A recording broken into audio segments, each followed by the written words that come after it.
parlant de ce qu'ils appellent crise au nord-ouest et au sud-ouest. Pour moi, il n'y a pas de crise au nord-ouest et au sud-ouest. Parce que les problèmes, d'abord, il y en a partout. Et en plus, il y a même pire. Je ne sais pas si vous avez visité l'extrême nord ou l'est. Vous verrez que le nord-ouest et le sud-ouest sont pratiquement des paradis comparé à l'extrême nord et à l'est. De quoi est-ce qu'il est question, Paul Désir? Oui, dites-nous. Ce pays n'est ni une colonie française, encore moins anglaise. Nous sommes un protectorat allemand. Je dis bien allemand. Et à la fin de la Deuxième Guerre, notre pays a été divisé déjà, une première fois, entre les Français et les Anglais. Une seconde fois après, lorsque nos amis français ont renforcé leur pouvoir territorial en soustrayant 300 000 km² de leur territoire pour les donner à les anciennes colonies. Une troisième fois, lorsque nos amis anglais ont pris le Northern Cameroun et l'ont cadoté au Nigeria. Oh, actuellement, ce sont les provinces de l'Adamawa et du Borno, Adamawa avec W. Maintenant, on nous demande d'accepter encore une quatrième division du Cameroun. Une quatrième. Le Cameroun qui est parti de 1 million de km² à 475 000. On nous dit maintenant d'accepter la quatrième. Et demain, ce sera l'extrême nord. Après l'extrême nord, on va aussi dire que ce sera l'est ou le sud. Mais on va ouvrir la boîte de Pandore. On va diviser un seul pays 4 fois. Mieux, Paul Désir. Oui. L'Allemagne avait 5 colonies. Il y avait le Cameroun, avec K. Il y avait le Togo, la Namibie, le Rwanda et je crois la Tanzanie. Des 5 colonies allemandes, seul le Cameroun, je dis bien seul le Cameroun a été divisé 3 fois. Tous les autres colonies allemandes ont été gardées en l'essence. Et je vais terminer en rappelant à nos amis qui aiment prendre l'histoire là où ça les arrange, qu'en 1916, les chefs savoirs que nous insultons tous les jours là, ils ont saisi la SDN. La SDN, c'est l'ancêtre de l'ONU, Société des Nations, 1916, demandant, rappelant à la Société des Nations que les accords qu'ils avaient signés avec les Allemands étaient arrivés en expiration. Je dis bien 1916. Déjà, les chefs savoirs remettaient déjà en question même la présence des Allemands. Et les chefs savoirs avaient 2 arguments. Ils disaient que le Libéria et l'Éthiopie sont en train de s'auto-gérer. Vous savez qu'il y a 2 pays en Afrique qui n'ont jamais été colonisés. Il y a le Libéria, parce que vous savez, c'était le pays d'accueil des anciens esclaves qui venaient des États-Unis, et l'Éthiopie. Les chefs savoirs disaient que si les Éthiopiens et les Libériens sont déjà en train de s'auto-gérer, pourquoi pas nous les Camerounais en 1916? Alors, quand nos amis sécessionnistes nous disent que nous sommes subitement devenus une colonie anglaise, nous on tombé des nues. On rappelle seulement que nous sommes une colonie allemande. Il n'y a donc pas 2 Cameroun. Il y a un seul Cameroun, c'est le Cameroun allemand. Donc, vous voyez donc que même s'il faut encore les suivre sur ce chemin-là, les arguments ne tiennent pas là-haut. 1884. Les arguments ne tiennent pas là-haut. Les Allemands sont arrivés en 1884. C'est connu par tout le monde. Les Anglais ne sont arrivés qu'en 1919. Et de quelle manière? Vous voyez donc, on n'a même pas un excellent souvenir des Anglais et des Français qui ont encore séparé notre pays. Donc, je vais dire à nos frères anglophones, à leurs amis, leurs alliés, parce qu'ils en ont visiblement beaucoup. Vos frères sécessionnistes, parce que tous les anglophones ne sont pas des sécessionnistes. C'est à eux que je m'adresse maintenant. C'est-à-dire, sécessionnistes, c'est terroristes armés. Les terroristes sécessionnistes, qui sont très minoritaires. Comme a dit Ramani tout à l'heure, que ces messieurs, à mon avis, perdent leur temps. Ça va prendre le temps que ça va prendre. On a vaincu, on a eu le dessus à Bakassi. On a eu le dessus contre Boko Haram. On a eu le dessus à l'est, avec la Seleka, les anti-Balak, la mer régulière. On aura encore le dessus sur eux. Et en plus, vous voyez, le soutien à la population est en train de s'effriter. Parce qu'au début, ils avaient le vent en poupe. Mais vous voyez par exemple ce qui s'est passé à Boya, avec la réunion des élites du sud-ouest. Encore qui s'est imposé par la terreur. Voilà. Ce n'était pas un engagement volontaire des populations. Trop, c'est trop. Il est temps que les choses reviennent à la normale, 1. Et puis 2, ils sont pour un État décentralisé à 10 régions. D'accord. Merci. Donc il faut que les choses soient claires. Merci d'être venu. Nos frères, pas frères, nos amis terroristes sionistes courent dans le sac. Mais je vais terminer en disant que l'État n'a pas la mémoire courte. Tous les dégâts qu'ils ont causés pour ce pays, sur le plan humain, nous sommes à plus de 100 morts déjà dans l'armée. Et je ne vais pas parler des victimes civiles, tous les centaines de milliards, et ils vont rendre gorge. Ça, où qu'ils se trouvent, vous savez, rien ne peut dépasser un État. Vous vous trouvez aux États-Unis, vous croyez être à l'abri, vous vous trompez. L'État du Cameroun va vous suivre jusqu'à la fin du monde. D'accord, merci beaucoup. On va accueillir un autre panéliste, un autre invité ce matin. Ziem Adamou, c'est un ancien militant cadre du SDF, disciple de Justin Nduro. Ça vaut la peine d'être redit ce matin. Il est ancien président de section RDPC, candidat à la mairie de Kiki, dans l'Ombam et Inubu. Ziem Adamou, bonjour. Bonjour Paul Lévy, bonjour aux autres copanélistes, bonjour à nos millions d'auditeurs, bonjour à l'équipe technique et l'équipe administrative de Voice Radio. Je suis en contrat flatté de retrouver ce magnifique studio. Bienvenue. Alors, on parle ce matin du 7 octobre 2018, une date importante qui constituera donc une journée de concentration vers le Cameroun, qui sera le prochain, qui sera le futur, qui sera le président de la République. À partir du mois de novembre 2018, vous, avec un sentiment peut-être des militants du Rassemblement démocratique du peuple camerounais, M. Biya va-t-il favori à cette élection? Comment et pourquoi? Mais avant de répondre à votre question, permettez-moi de m'excuser pour le retard vis-à-vis de nos auditeurs. Lorsqu'on emprunte un taxi de Mathusalem et on a un chauffeur qui est de l'ère brontozoaire, avec une route du Néandertal, il est évident qu'on ne puisse pas arriver, même si on prend le transleur. Vous comprenez que ce mélange est symptomatique, n'est-ce pas, de la situation dont vivent nos citoyens et nous-mêmes. Écoutez, pour ce qui est de l'élection, je voudrais d'abord dire un mot sur, j'ai entendu mon camarade et ami et frère Jules Foula tout à l'heure, expliquer et dire un certain nombre de choses de ce qui se passe dans les régions du nord-ouest et du sud-ouest. Vous me permettrez de dire simplement que j'ai jamais été fortement d'accord avec ceux qui pensent qu'il y a eu un agenda caché, qu'il y a eu un glissement, n'est-ce pas, des activités ou alors des revendications qui sont parties des revendications corporatistes pour se retrouver là où nous sommes aujourd'hui. Tout à fait. À la réalité, les corporatistes n'avaient pas de mauvaises intentions. Évidemment que l'État, ayant voulu très rapidement régler leurs problèmes en y apportant des solutions, a donné l'impression à ceux qui sont tapis dans l'orbe depuis très longtemps, c'est-à-dire ceux qui ont toujours voulu la sécession, n'est-ce pas, de monter au créneau, estimant que l'État a démontré un temps de faiblesse. Donc peut-être aussi le moment pour eux, n'est-ce pas, de mettre sur la table leurs revendications et d'obtenir de l'État, comme les corporatistes avaient obtenu de l'État des solutions à leurs demandes, ont certainement repris le mouvement corporatiste, n'est-ce pas, en abandonnant leur tunique de corporatiste et en abordant leur tunique de politique.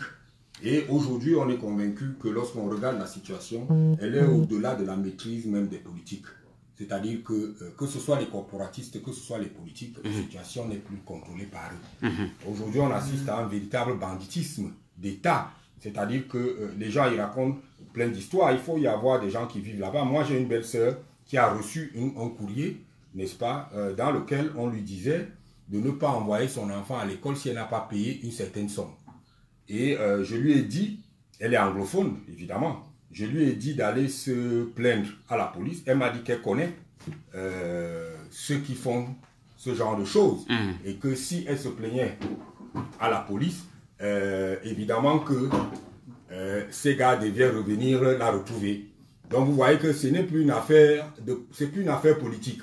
On est sorti de la scène de la revendication politique pour être face à un banditisme qui est transfrontalier, puisque nous sommes dans des zones frontalières, et que ces gens-là veulent profiter, n'est-ce pas, de la radicalisation des politiques pour perpétrer leurs coups et leurs forfaits.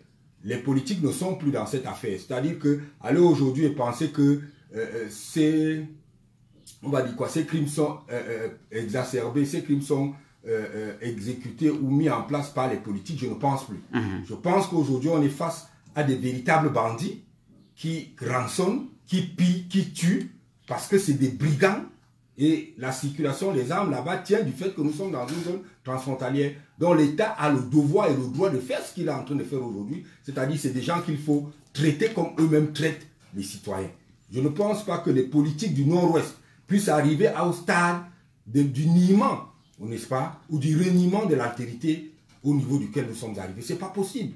Ce n'est pas possible que des s'ils étaient vraiment des Camerounais, puissent se comporter comme ces gens se comportent. puisse carrément empêcher aux enfants d'aller à l'école, en enlevant même des enfants de la maternelle, en exécutant froidement des enseignants. Je pense qu'on n'est plus là dans une crise politique, on n'est plus là dans un conflit entre Camerounais, on est certainement là dans des bandes armées qui viennent du Nigeria, qui viennent de partout où les armes circulent et qui veulent s'aimer la terreur au Cameroun, profitant de ce qu'il y a une crise politique que les politiques n'arrivent pas à régler aujourd'hui. Maintenant, sur la question que vous m'avez posée, Paul Désir, l'élection présidentielle, elle est pliée. Elle est pliée. Et vous regardez le comportement du président de la République, quand vous le voyez se comporter, vous n'avez pas l'impression de quelqu'un qui va aller à une élection. Et ça, c'est l'attitude du candidat président. C'est-à-dire le président a préféré rester président de la République que de rester candidat. Parce qu'il y a des défis qui l'interpellent. Et parce qu'en face, écoutez, il y a Maïs.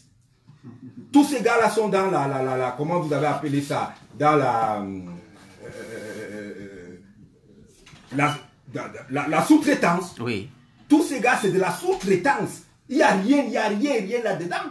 Si vous étiez ivoirien, vous auriez dit il n'y a rien en face, c'est ça? Il n'y a rien en face. Et du coup, vous voyez le président dans la poursuite de l'exécution de son programme. J'attends les gens dire que le RDPC n'a pas de programme. Mais au même moment, ils disent que le RDPC a échoué. Quelle contradiction. Comment tu n'as pas de programme et tu échoues? Tu échoues donc sur quoi? Hein? On t'évalue par rapport à quoi pour dire que tu as échoué? C'est sur ce que tu as prévu et sur ce que tu es en train de faire. Donc il y a un programme et le président est dans l'exécution de son programme. Il a dit il y a longtemps que j'y veux être retenu des Camerounais comme celui qui a apporté la prospérité et la démocratie.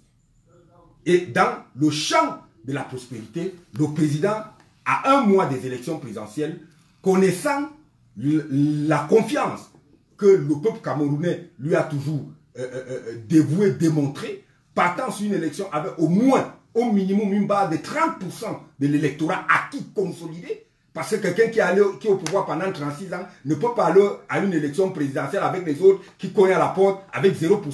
C'est-à-dire que si on veut établir au départ le pourcentage de chacun raisonnablement, Karba Libi aura 0,000 puisqu'il n'est jamais allé. Les autres, même chose. En dehors de Garga avec ses 0,1 et Ndamdjoua c'est 0,11. Mais Paul Biya partira avec 73% de l'élection.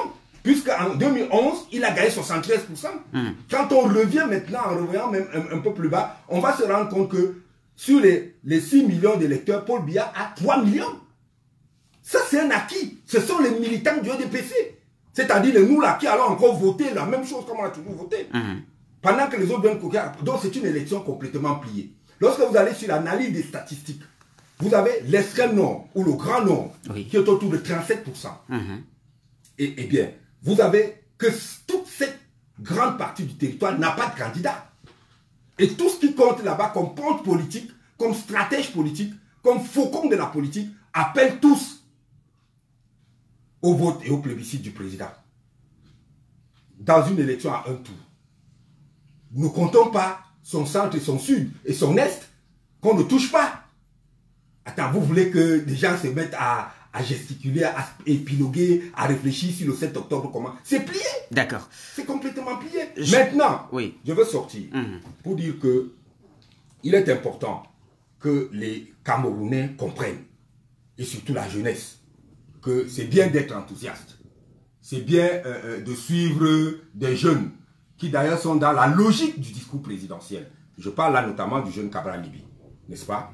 Qui veut innover, qui a décidé d'être courageux. Parce que le président a demandé à la jeunesse camerounaise d'innover, d'être courageux. Et même d'oser. D'oser, d'être audacieuse. Et Cabral démontre, à peine arrivé sur la scène politique, j'ai dit à peine, il démontre son audace. L'audace de diriger le Cameroun en étant candidat. Mais bien évidemment que ce que nous demandons au président aujourd'hui, sachant que l'élection du 7 octobre est ce qu'elle sera, c'est qu'au lendemain du 7 octobre, que le président libère les énergies. Qu'il libère les énergies des Camerounais, d'abord en commençant par le RDPC. À l'intérieur de ce parti qui nous libère. Il nous libère par un congrès qu'il va tenir, ordinaire, et dans lequel il faut passer de 500, voire 1000 membres du comité central. Vous êtes tenu captif par le président? Non, non, nous sommes tenus captifs par les règles qui dirigent le parti, sur lesquelles les faucons du parti, ceux qui ne veulent pas que le parti mute vers une réelle organisation politique, s'appuient. Et le président, je vous l'ai dit, je le dis toujours, mais le président s'en fout du parti. Le président Biya s'en fout du RDPC depuis qu'il l'a créé. Il ne n'y pense que lorsque nous allons à une élection. Lorsque nous sommes sortis de l'élection, c'est cette chose certainement qu'on dira à l'intérieur. Mais moi je le dis ici, lorsqu'on est sorti d'une élection, le président laisse un certain nombre de personnes faire un certain nombre de choses dans le RDPC parce qu'il s'en fout. L'insistance du président Biya à demeurer, à rester président de la République au Cameroun, certains estiment que c'est pour davantage embrigader les Camerounais. Je ne comprends pas votre question. Les Camerounais estiment que, vu la logique de M. Biya à rester au pouvoir, à demeurer le président de la République, c'est pour renfermer les Camerounais dans une logique c'est un débat dépassé, qui n'est pas avantageuse pour l'immense majorité. Non, c'est dépassé. Aujourd'hui, lorsque nous faisons l'analyse de cette dernière élection, on a la conviction que, comme je l'ai toujours dit, nous sommes dans le début, n'est-ce pas, de la finitude. Il faut le dire. C'est-à-dire que cette élection ouvre la voie à des possibilités énormes. Oui. C'est pour cette raison que moi j'insiste sur la libération des énergies. Que le président libère les énergies d'abord à l'intérieur du RDPC. Ça, il faut le dire. Parce que lorsque on va à un débat comme celui qu'on a suivi à 100% politique de Aimé Robert Bina, que je salue en 100% présentiel. 100% présentiel entre Kabal Libi et le camarade Donsoumet. On est frustré lorsqu'on est membre du RDPC de voir Cabral que nous ici, à Voice Africa, à Voice Radio, ne permettons même pas de placer un mot. C'est-à-dire qu'on est venu sur le débat ici avec Cabral. Tout à fait. Oui, tu as dirigé le débat. Tout à fait. Mais il ne peut pas, avec nous, il ne peut pas. Comment il a marché sur une Don Soumet? Parce que justement, au RDPC, on ne veut pas comprendre que quand on a un candidat comme Cabral, qui est jeune et qui a peur, qui n'a pas peur de la boue, ne lui mettez pas en face quelqu'un qui a peur de la boue.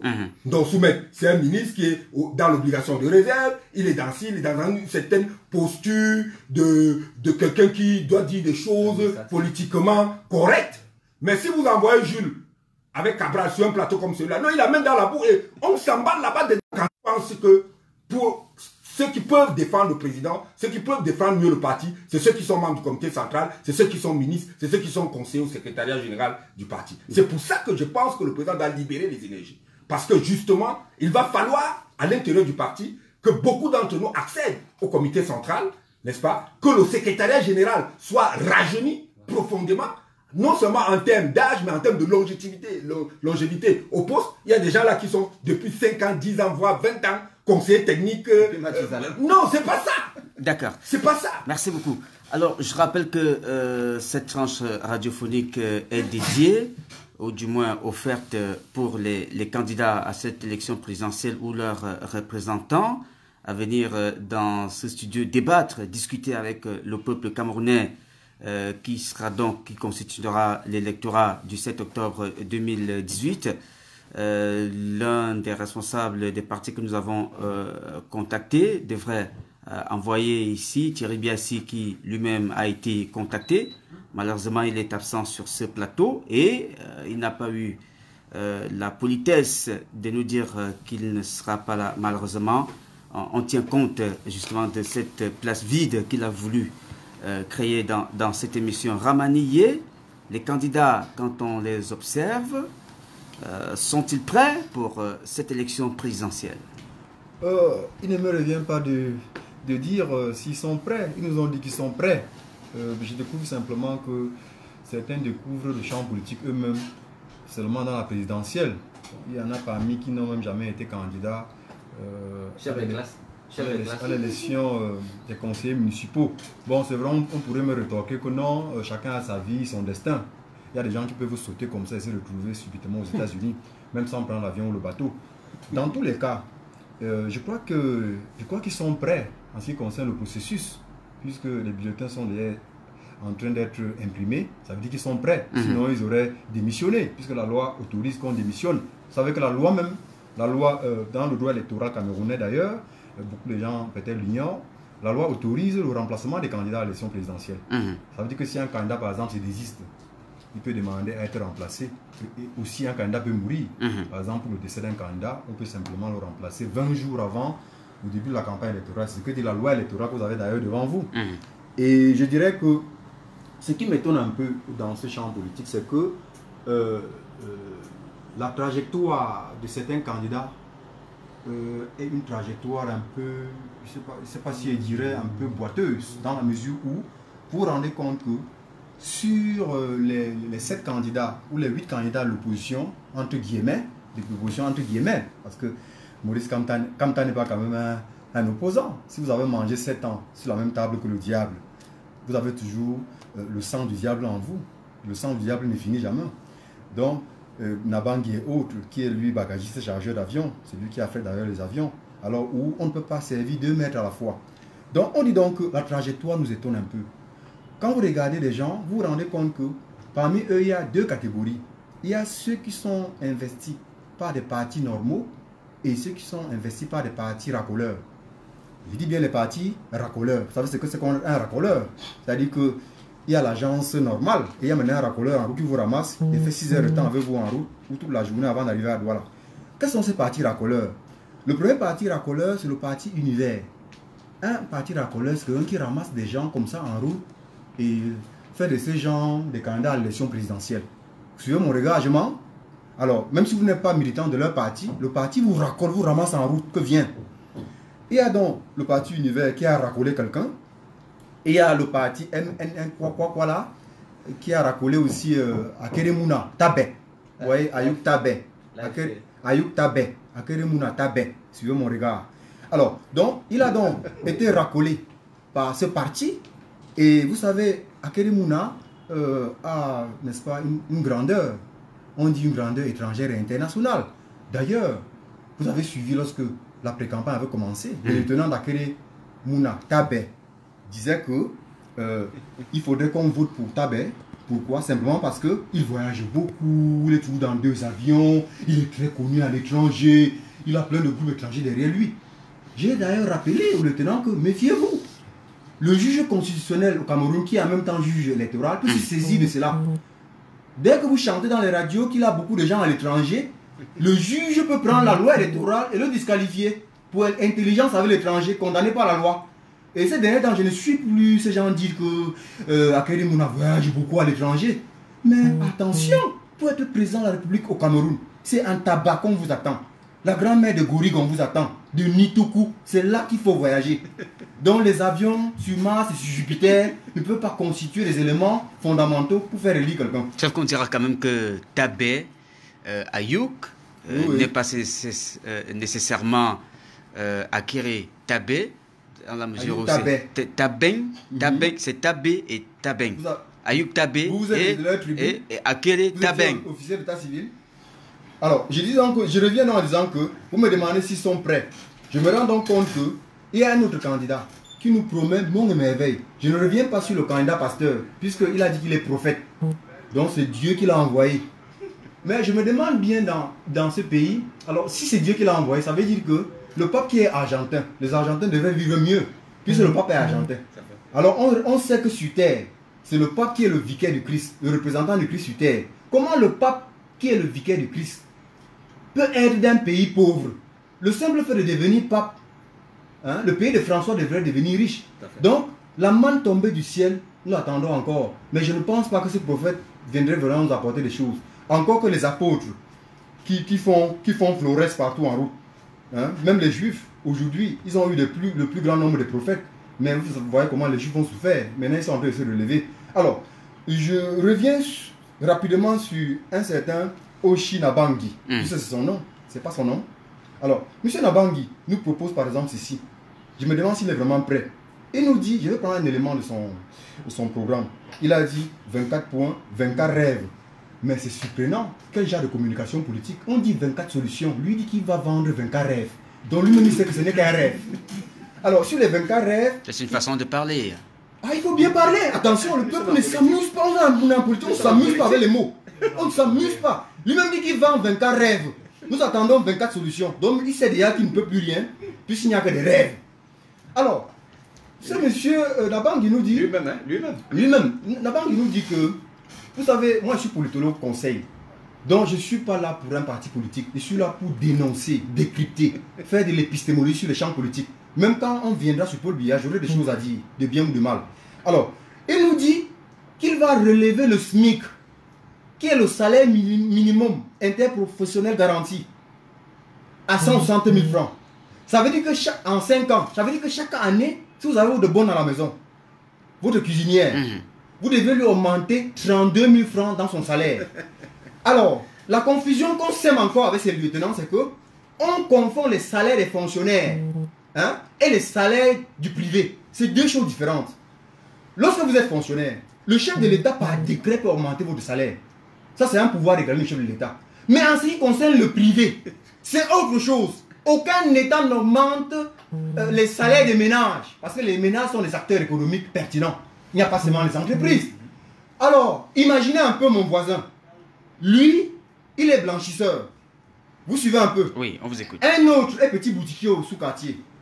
Et ces deux ont décidé de prendre dans leur maison une ménagère. Parce que je voudrais qu'on soit pratique. À la ménagère, mon voisin lui donne chaque mois 40 000 francs.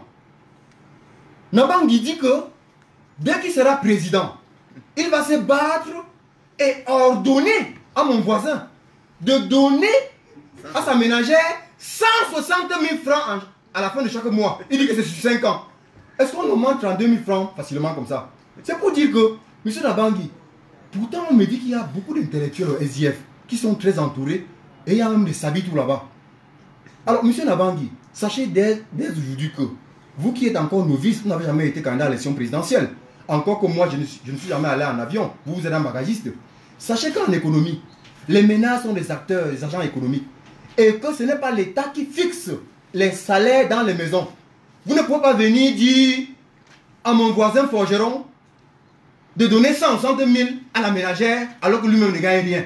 Sauf si Nabangui, sauf si il décide qu'il va partager de l'argent dans les maisons. Pourquoi vous décidez de l'appeler par le nom que personne ne connaît, par le nom avec lequel on le connaît moins? Et les camarades a publié les candidats, les candidatures. Et les camarades a publié les noms des candidats. Vous suivez un peu, nous avons vu ce nom. Moi-même, j'ai découvert ce nom ce jour-là. C'est son nom. Vous voulez que je l'appelle Joshua? Et ce Joshua, c'est un nom bantou. Vous suivez un peu. Et vous savez bien que Nabangui a été dans le Dian plusieurs fois candidat. Il n'a jamais été élu dans son village. Voilà, vous suivez? Je me demande si c'est dans le pays qui sera élu. Vous suivez? Il a été parachuté par ordre de John Fundi à Douala. Et d'ailleurs, les militants du SG de Douala sont pleins. Comment? Nous militons depuis des décennies ici à Douala. Vous parachutez ce monsieur par avion pour qu'il soit candidat. Et donc, en quelques secondes, il est en conflit permanent avec le régional Nietzsche. Nietzsche de Douala, tout le monde dit que c'est un bâtard, que c'est un député bâtard, qu'il aurait dû se faire élire dans l'Indiane. Alors, si ça n'a pas été facile dans son propre village, dans son propre clan, sa propre famille de se faire élire, si à Douala on l'a parachuté, est-ce que ce serait donc facile que tous les Camerounais élisent Nabangui? Alors, si vous permettez, je suis là en disant, puisque je ne suis pas le seul sur le plateau, en disant que les gens doivent comprendre que la fonction présidentielle, c'est une fonction souveraine. Il n'est pas prince qui veut, mais qui peut. Il faut bien se préparer. Et encore, il y a un phénomène dans notre pays, le phénomène du médiatisme. Le médiatisme, c'est quoi? Dans notre cabinet, on définit le médiatisme comme la croyance en la toute-puissance d'un média. Pour eux, dès qu'on a parlé d'eux dans une télévision à la bande verte, on a parlé d'eux dans une télévision à la bande bleue, et dans des journaux de la Trinité, pour eux, ils sont déjà devenus présidents. Non, le Cameroun est très complexe. Le Cameroun est très complexe. Les journaux à eux seuls ne peuvent pas permettre à un candidat d'être élu président. On vous attend sur le terrain. Moi, j'ai ma grand-mère, puisque moi aussi je suis d'origine Tika Yamba, j'ai ma grand-mère qui est en Gambétika, qui n'a même jamais entendu parler de 9 autres. Il ne les a même jamais vus. Tout ce qu'on peut faire, c'est de s'asseoir dans les réseaux sociaux. On injurie toute la République. Et j'ai même encore un cas très dangereux. Il y a des gens qui disent que tant que le frère de leur tribu n'est pas élu le 7 octobre, on va voir. Nous avons dit non. Alors, ça veut dire que votre tour est arrivé. Votre tour est arrivé à base de quoi? Dans la simple logique, c'est quoi? Si nous avons 250 ennemis au Cameroun, le premier président du Cameroun, je crois qu'il était Fulbé. Le second est Bourou, il est Yezom. Vous suivez un peu? Alors, le troisième, on ne sait pas. Est-ce qu'un Douala est déjà devenu président? À ce que je sache, pas encore. Ni un Douala, ni un Bassa, ni un Bafia, ni un Tika. Mais sur quelle base un individu peut s'élever et dire que le 7 octobre, c'est le tour de notre tribu qui est arrivé? Mais la présidence a fait le tour quand pour être de votre tribu? Sachez que la République, nous sommes les sentinelles. Personne ne va intimider les Camerounais. Il y aura un président, il sera Bassa ou je ne sais d'où, et les Camerounais le Cameroun va continuer. Personne ne va intimider les Camerounais. Nous sommes des républicains actifs et présents et prêts partout. D'accord. On reçoit à l'instant le message de Thierry Biassi qui dit qu'il est à l'hôpital. Il pensait finir un peu plus tôt pour prendre part à cette émission Message reçu. Et nous l'avons partagé avec les auditeurs. Alors, Jules Raymond Foula, peut-être une démarche de sensibilisation pour appeler les Camerounais à faire le bon vote. Que doit-on leur dire en termes d'indication pour le 7 octobre 2018? Je vais emprunter un peu aux excellents propos de Ramani tout à l'heure en disant que la présidentielle n'est ni une case d'apprentissage, ni un poste d'essai. C'est le président Ziem qui m'a dit qu'il y a une double logique. Il y a les preuves et il y a aussi la certitude qu'on a vaincu l'épreuve, c'est-à-dire les certitudes réussies. Pour passer à autre chose, à une autre étape. Voilà. C'est-à-dire, à la présidence de la République, de mon humble point de vue, je peux me tromper, il s'agit quand même de la plus haute fonction de l'État. Ce n'est non l'affaire d'un profane, d'un néophyte, d'un apprenti, même si certains vont ajouter sorcier, ou alors de quelqu'un, vous savez, il y a certains candidats qui ne connaissent même pas géographiquement là où se trouve la présidence. Vous vous rendez compte, quelqu'un va être président de la République, il ne connaît même pas dans quel quartier se trouve la présidence. Comment ça? J'ai approché, j'ai la chance d'approcher, la malchance d'approcher certains proches d'entre eux. Ils ont des problèmes à situer géographiquement la présidence de la République. Mais ils y croient. Ils confondent Bastos à Etoudi. Pourtant, c'est deux quartiers différents. Voilà. Encore que ce n'est même pas Bastos. Le vrai nom, on le connaît. Ah. Donc, vous voyez donc autant de légèreté. C'est quoi le vrai nom? Ça pourra aider nos auditeurs. Ekoudou. Ah, Ekoudou. Ekoudou. C'est le vrai nom, c'est Ekoudou. J'ai demandé, je suis d'ailleurs à mes oncles maternels. Le vrai nom, c'est Ekoudou. C'est Ekoudou 1 qui est l'applicateur. Bon, maintenant, vous avez, bon, j'ai un peu perdu les présidents. Bon, voilà. J'étais dans les disances que la présidence de la République, à mon humble avis, c'est le résultat d'un parcours. Il faut une traçabilité des états de service. Des faits, par exemple, quand on parlait du président Ziem, ça avait beaucoup de fierté. Que ce soit dans notre formation politique ou à la première formation à laquelle il a appartenu, ou même dans son monde professionnel, ça avait beaucoup de fierté qu'on parle de lui. On l'a vu venir. Il a des états de service. Et vous voyez quelqu'un qui parle de son sous-quartier, il n'a jamais été chef de classe de toute sa carrière, de toute sa courte carrière académique. Il n'a jamais été. Peut-être qu'il a un grand destin, on ne sait pas. Il n'a jamais été même chef de classe. Il n'a jamais été chef de bloc. Il n'a jamais été adjoint ou conseiller municipal. Et du coup, comme par enchantement, il est convaincu et le plus amusant, c'est quel est le CV exigé pour être président de la République au Cameroun? Le plus amusant quand même, c'est que nos grands-mères, je Bantou, ont l'habitude de dire que vous pouvez tromper quand même les autres. Mais voilà des messieurs qui se trompent à eux-mêmes. Comment vous pouvez expliquer quelqu'un qui ne peut même pas être chef de quartier?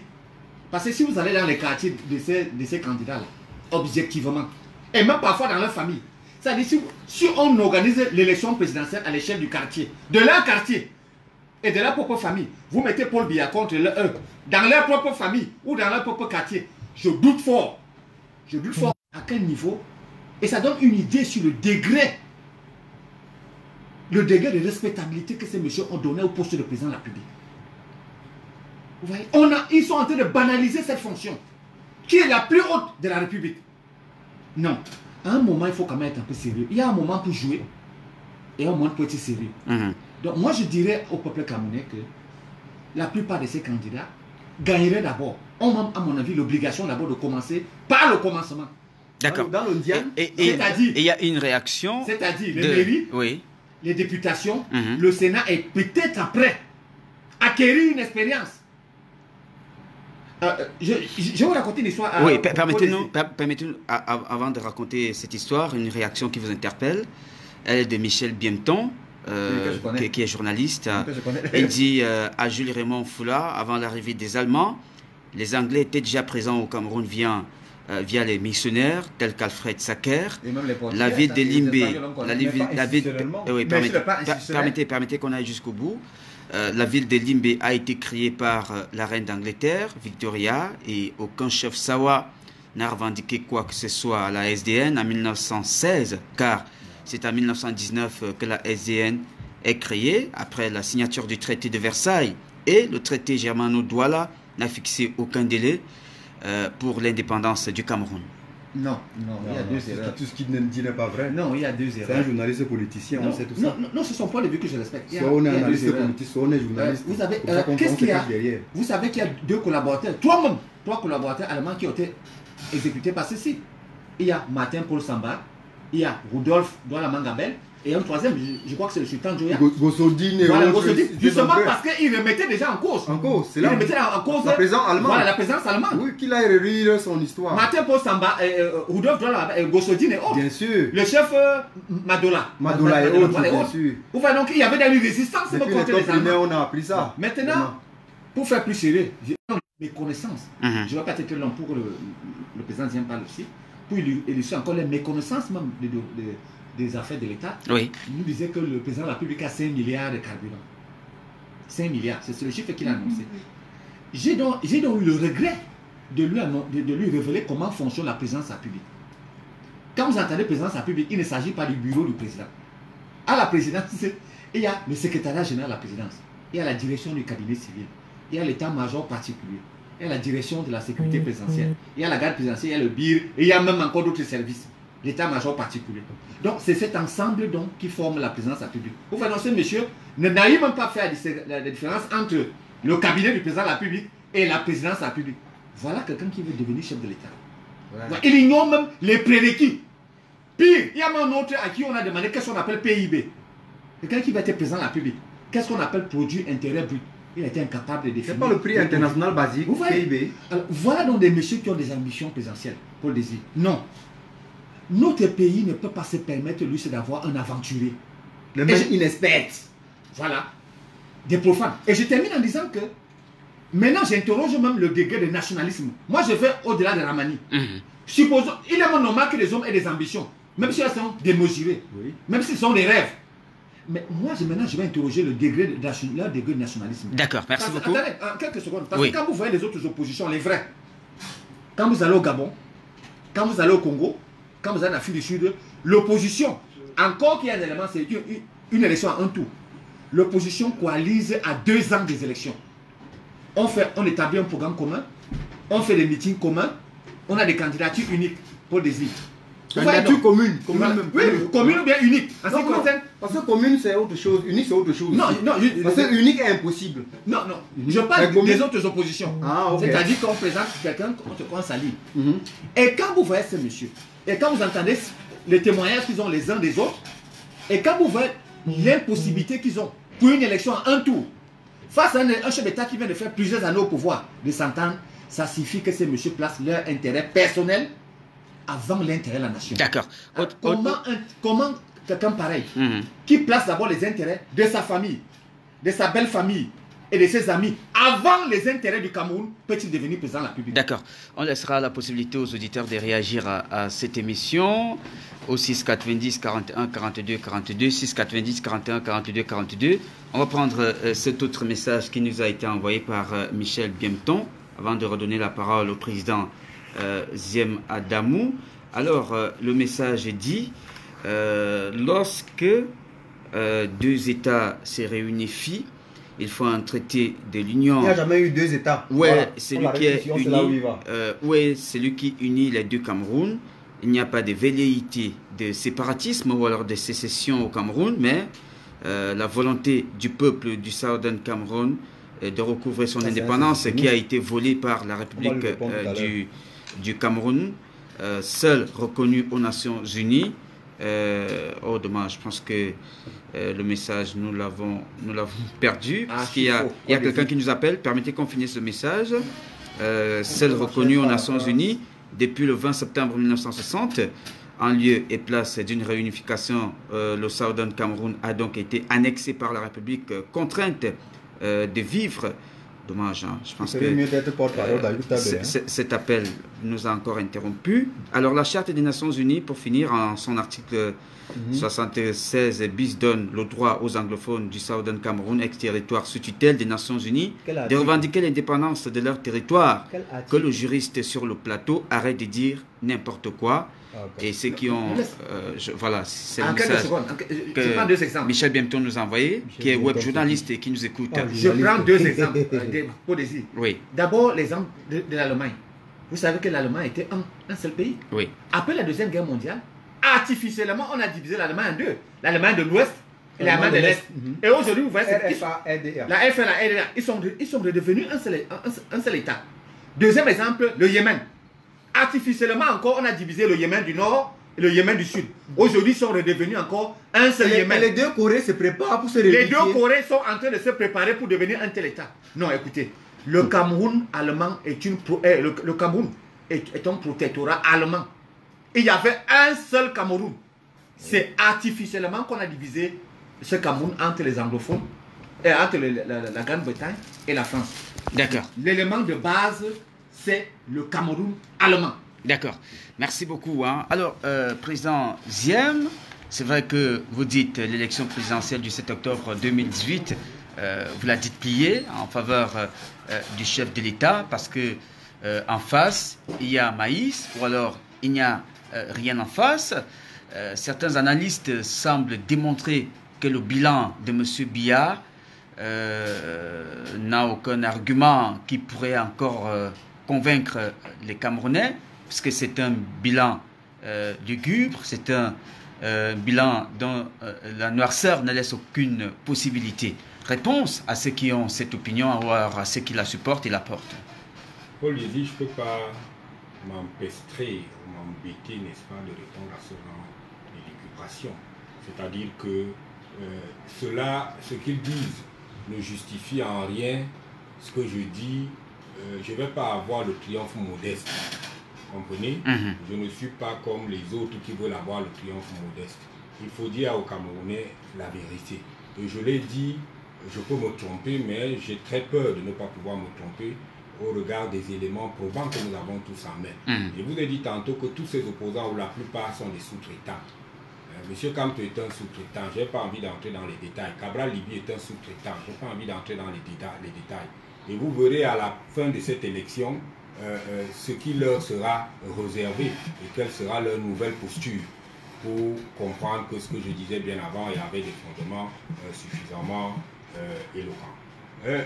Je ne voudrais pas rentrer dans le débat d'histoire dans lequel bientôt on va nous entraîner. C'est vraiment, pour l'instant, on parle de l'élection présidentielle, essayons de nous arrêter à l'élection présidentielle.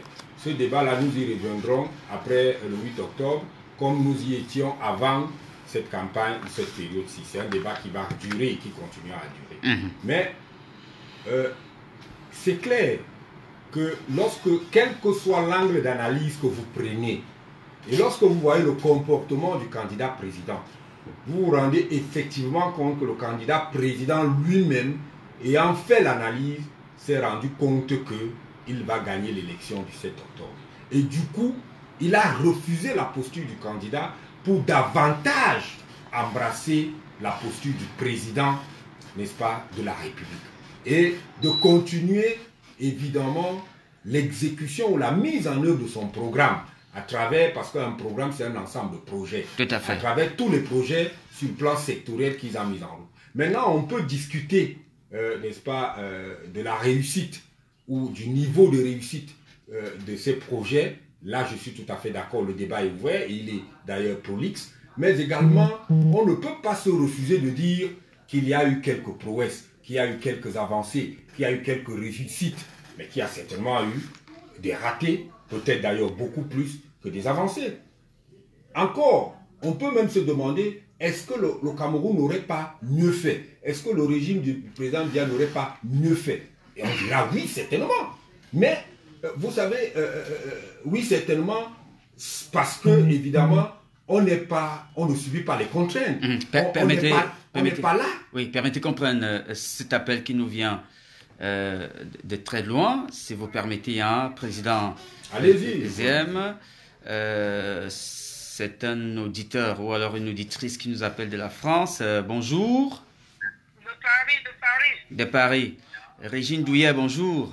De France, c'est pas Paris, bien Paris, c'est pas. Allez, bienvenue à l'antenne. Comment allez-vous? Oui, ça va très bien. Ça va très bien. Et vous allez bien? Nous allons très bien, merci. On vous écoute. Oui, bonjour Paul. Comment vas-tu, mon ami Paul? Ça va très bien, ça va très bien. On vous écoute, allez-y. Ok, merci. Je voulais vraiment intervenir.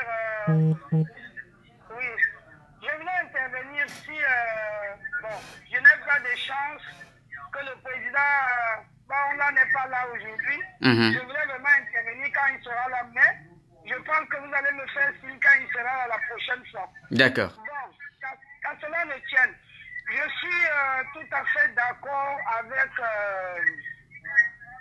mon frère qui est sur le plateau. Lequel? Je Il suis y en a d'accord trois. avec lui. Moi, ce que je voudrais dire, c'est que je veux que les Camerounais donnent une chance au président Paul Biya pour qu'il essaie de faire le ménage qu'il a commencé à faire. Parce que nous ne voulons pas que ça se répète lors de l'indépendance du Cameroun. Ça veut dire quoi? Ça veut dire que moi, mon père était dans l'armée. Oui. Pendant que eux, ils faisaient la guerre, ils combattaient, les autres étaient là pour amasser l'argent de l'État pour mettre dans les caisses. Donc après, ils ont commencé, maintenant ils sont devenus riches. Leurs enfants ont marché sur nous. Nous, on a marché à pied pour aller en France. Maintenant, nous sommes devenus des gens capables de venir relever le Cameroun, c'est-à-dire venir créer des emplois là-bas pour nos compatriotes qui sont restés là-bas. Nous, tout ce que nous demandons, c'est la sécurité qu'on demande, la diaspora. On demande la sécurité pour tout ce que nous allons venir faire là-bas, c'est ce que nous voulons. Et nous ne pouvons pas faire avec ces candidats parce qu'on ne les connaît pas. On ne connaît pas comment est-ce qu'ils réagissent. Nous, on a compris que le président Paul Biya n'était pour rien pour tout ce qui se passe là. Parce que il a nommé des gens, il ne peut pas contrôler le Cameroun tout seul. Et puis, la façon dont les nominations sont faites au Cameroun, ce n'est pas comme ça qu'on devrait faire. Les nominations devaient être, c'est-à-dire, comment je vais dire, prêtez-moi un peu le mot. Ça veut dire, les nominations devaient être un casting. On devait faire un casting parce qu'il y a beaucoup d'intellectuels au Cameroun. Il y a beaucoup d'intellectuels au Cameroun qui peuvent travailler et on devait proposer des gens qui sont capables de travailler, de bien faire le travail sans prendre l'argent de l'État pour mettre dans leur poche. Donc voilà la deuxième fois, ça va encore se répéter sur notre génération. Ça veut dire les ministres là, tous ceux-là, ils ont ramassé l'argent, gardé. Maintenant, ils financent les candidats parce que nous, on sait que tous ces candidats sont financés par tous ces prisonniers. Donc maintenant, ils les ont promis quand ils vont sortir, quand ils vont gagner, ils vont les faire sortir de prison. Maintenant, ils vont devenir encore plus riches comme les autres. En disant, oh, j'avais vendu de l'eau, j'avais vendu les bananes, j'avais fait ceci. Pendant l'indépendance, ils pouvaient être riches. Sinon, voler l'argent dans les caisses de l'État et dire que j'ai vendu de l'eau, j'ai vendu les beignets. C'est faux. Ils veulent encore refaire la même chose. Donc nous, on supporte ça, c'est ce que mon père nous disait. Nous, on supporte le président Paul Biya. Précisément, moi, je le vote à 100%. J'ai 5 personnes chez moi qui ont encore la nationalité camerounaise. Ceux-là sont obligés de donner les voix au président de la République. Et je dis ceci, j'appelle ici à la diaspora d'aller s'inscrire dans les listes électorales à l'ambassade. Ça ne sert à rien de faire le tapage sur les réseaux sociaux. Oh, Paul Biya must go, Paul Biya must die, Paul Biya must faire ceci. Ça, c'est rien, ça. D'accord. Je peux être un peu d'accord avec eux. Excusez-moi, je vais finir. D'accord, allez-y, Je suis chuter. un peu d'accord avec eux parce que en politique, tous les coups sont permis. Si je peux déstabiliser ton candidat pour gagner, je déstabilise. Donc, je demande à toute la diaspora d'aller s'inscrire. Nous sommes, je crois, si c'est combien de millions qu'on est s'inscrit, on est que si c'est 500 000 qui se sont inscrits. C'est petit. C'est petit. C'est petit. vote. Si ceux-là, ils ne s'inscrivent pas, ça veut dire que le président Tobia a déjà gagné. D'accord. Donc nous voulons qu'il continue le ménage, qu'il fasse le ménage et qu'il nous fasse le bilan à la fin et qu'il fasse son testament comme il peut faire un testament à ses enfants. D'accord. Merci de nous avoir appelé de Paris, hein, Régine Douillet. Portez-vous bien. Ok, merci. Je vous dis bonjour, mon ami Paul. D'accord, merci beaucoup. Bonjour, portez-vous bien. Au revoir, hein, à très bientôt. On remet la parole. Merci beaucoup. On remet la parole au président Ziem qu'il avait. Oui, je vais dire comme mon ami et frère, mon camarade, j'étais de 10 ans que. J'étais de 10 ans que Paul Désir. Moi, j'ai un esprit prospectif très vif. Parce que la campagne est même terminée avant que la campagne ait commencé. C'est-à-dire que ça a été un piège qui a été tendu à ses opposants. L'information officielle, c'est que la campagne commence le 24 septembre. Pour dire quoi encore qu'ils n'ont pas encore dit? Il n'y aura rien de nouveau sous le soleil. Ils ont tous pondu déjà leur fameux programme ou projet de société. On a décapité tout ça et puis il n'y a plus rien. Ça leur donne la possibilité d'améliorer. Améliorer quoi? Pour venir nous dire quoi encore? Donc, pour moi, quand je dis que l'élection est pliée, c'est que même sur le plan de la campagne, on va être dans la redondance, on va être dans la redite, n'est-ce pas? C'est simplement le RDPC qui aura dans cette période de campagne des nouvelles choses à dire. Parce que quand le président rentre de Chine, il y aura des choses pleines la givessière. On va encore se mettre à les expliquer aux Camerounais, l'annulation partielle ou totale de la dette, les financements de ci, donc, c'est nous qui avons encore des choses à dire aux Camerounais, même pendant les 2 semaines. Les sous-traitants, là, ont tout dit. Et ont vidé leur sac. Maintenant, pour dire quoi? Que lorsque je dis que l'élection est pliée, c'est parce que moi, je me projette déjà au-delà du 7 octobre. Oui. Et c'est pour ça que je parle de la libération des esprits, de la libération des énergies. Donc, il est aujourd'hui question, si nous avons des vrais opposants qu'on peut retrouver là, et ça, je félicite dans ce sens-là l'UDC, même comme on dit partout que l'UDC ne parle pas, mais l'UDC attend la période de campagne pour dévoiler, n'est-ce pas, profondément ses pensées. La première qu'ils ont mise sur la table, c'est la réforme du code électoral. Et je dis qu'il faut penser déjà à l'après 7 octobre et commencer maintenant à dire au président élu qui sera, président sortant qui sera réélu incontournablement, qu'est-ce que nous attendons? Et c'est sur cet aspect-là que nous devons nous unir tous, tant à l'intérieur du RDPC qu'à l'extérieur du RDPC, pour donner au président la masse critique suffisante, populaire dont il a besoin, pour casser les faucons qu'il y a dans le RDPC et dans le gouvernement. Qu'il nous libère, qu'il libère nos énergies. Les Camerounais ont besoin d'être libérés, ils ont besoin d'être libérés. Et il est vrai qu'un certain nombre de réformes énormes ont déjà été faites. Mais des réformes sur le plan institutionnel et surtout politique ont besoin d'être faites. Et j'ai commencé par le RDPC. Et j'ai insisté là-dessus pour prier le président Biya de nous organiser un congrès avant les législatives de 2019. Un vrai congrès ordinaire. Vraiment. Et de permettre que les membres du comité central soient élus chacun à partir de sa section. Qu'on ne vienne plus à Yaoundé faire élire les membres du comité central au congrès. Qu'on dise que chaque section du Cameroun a droit à 2 membres du comité central.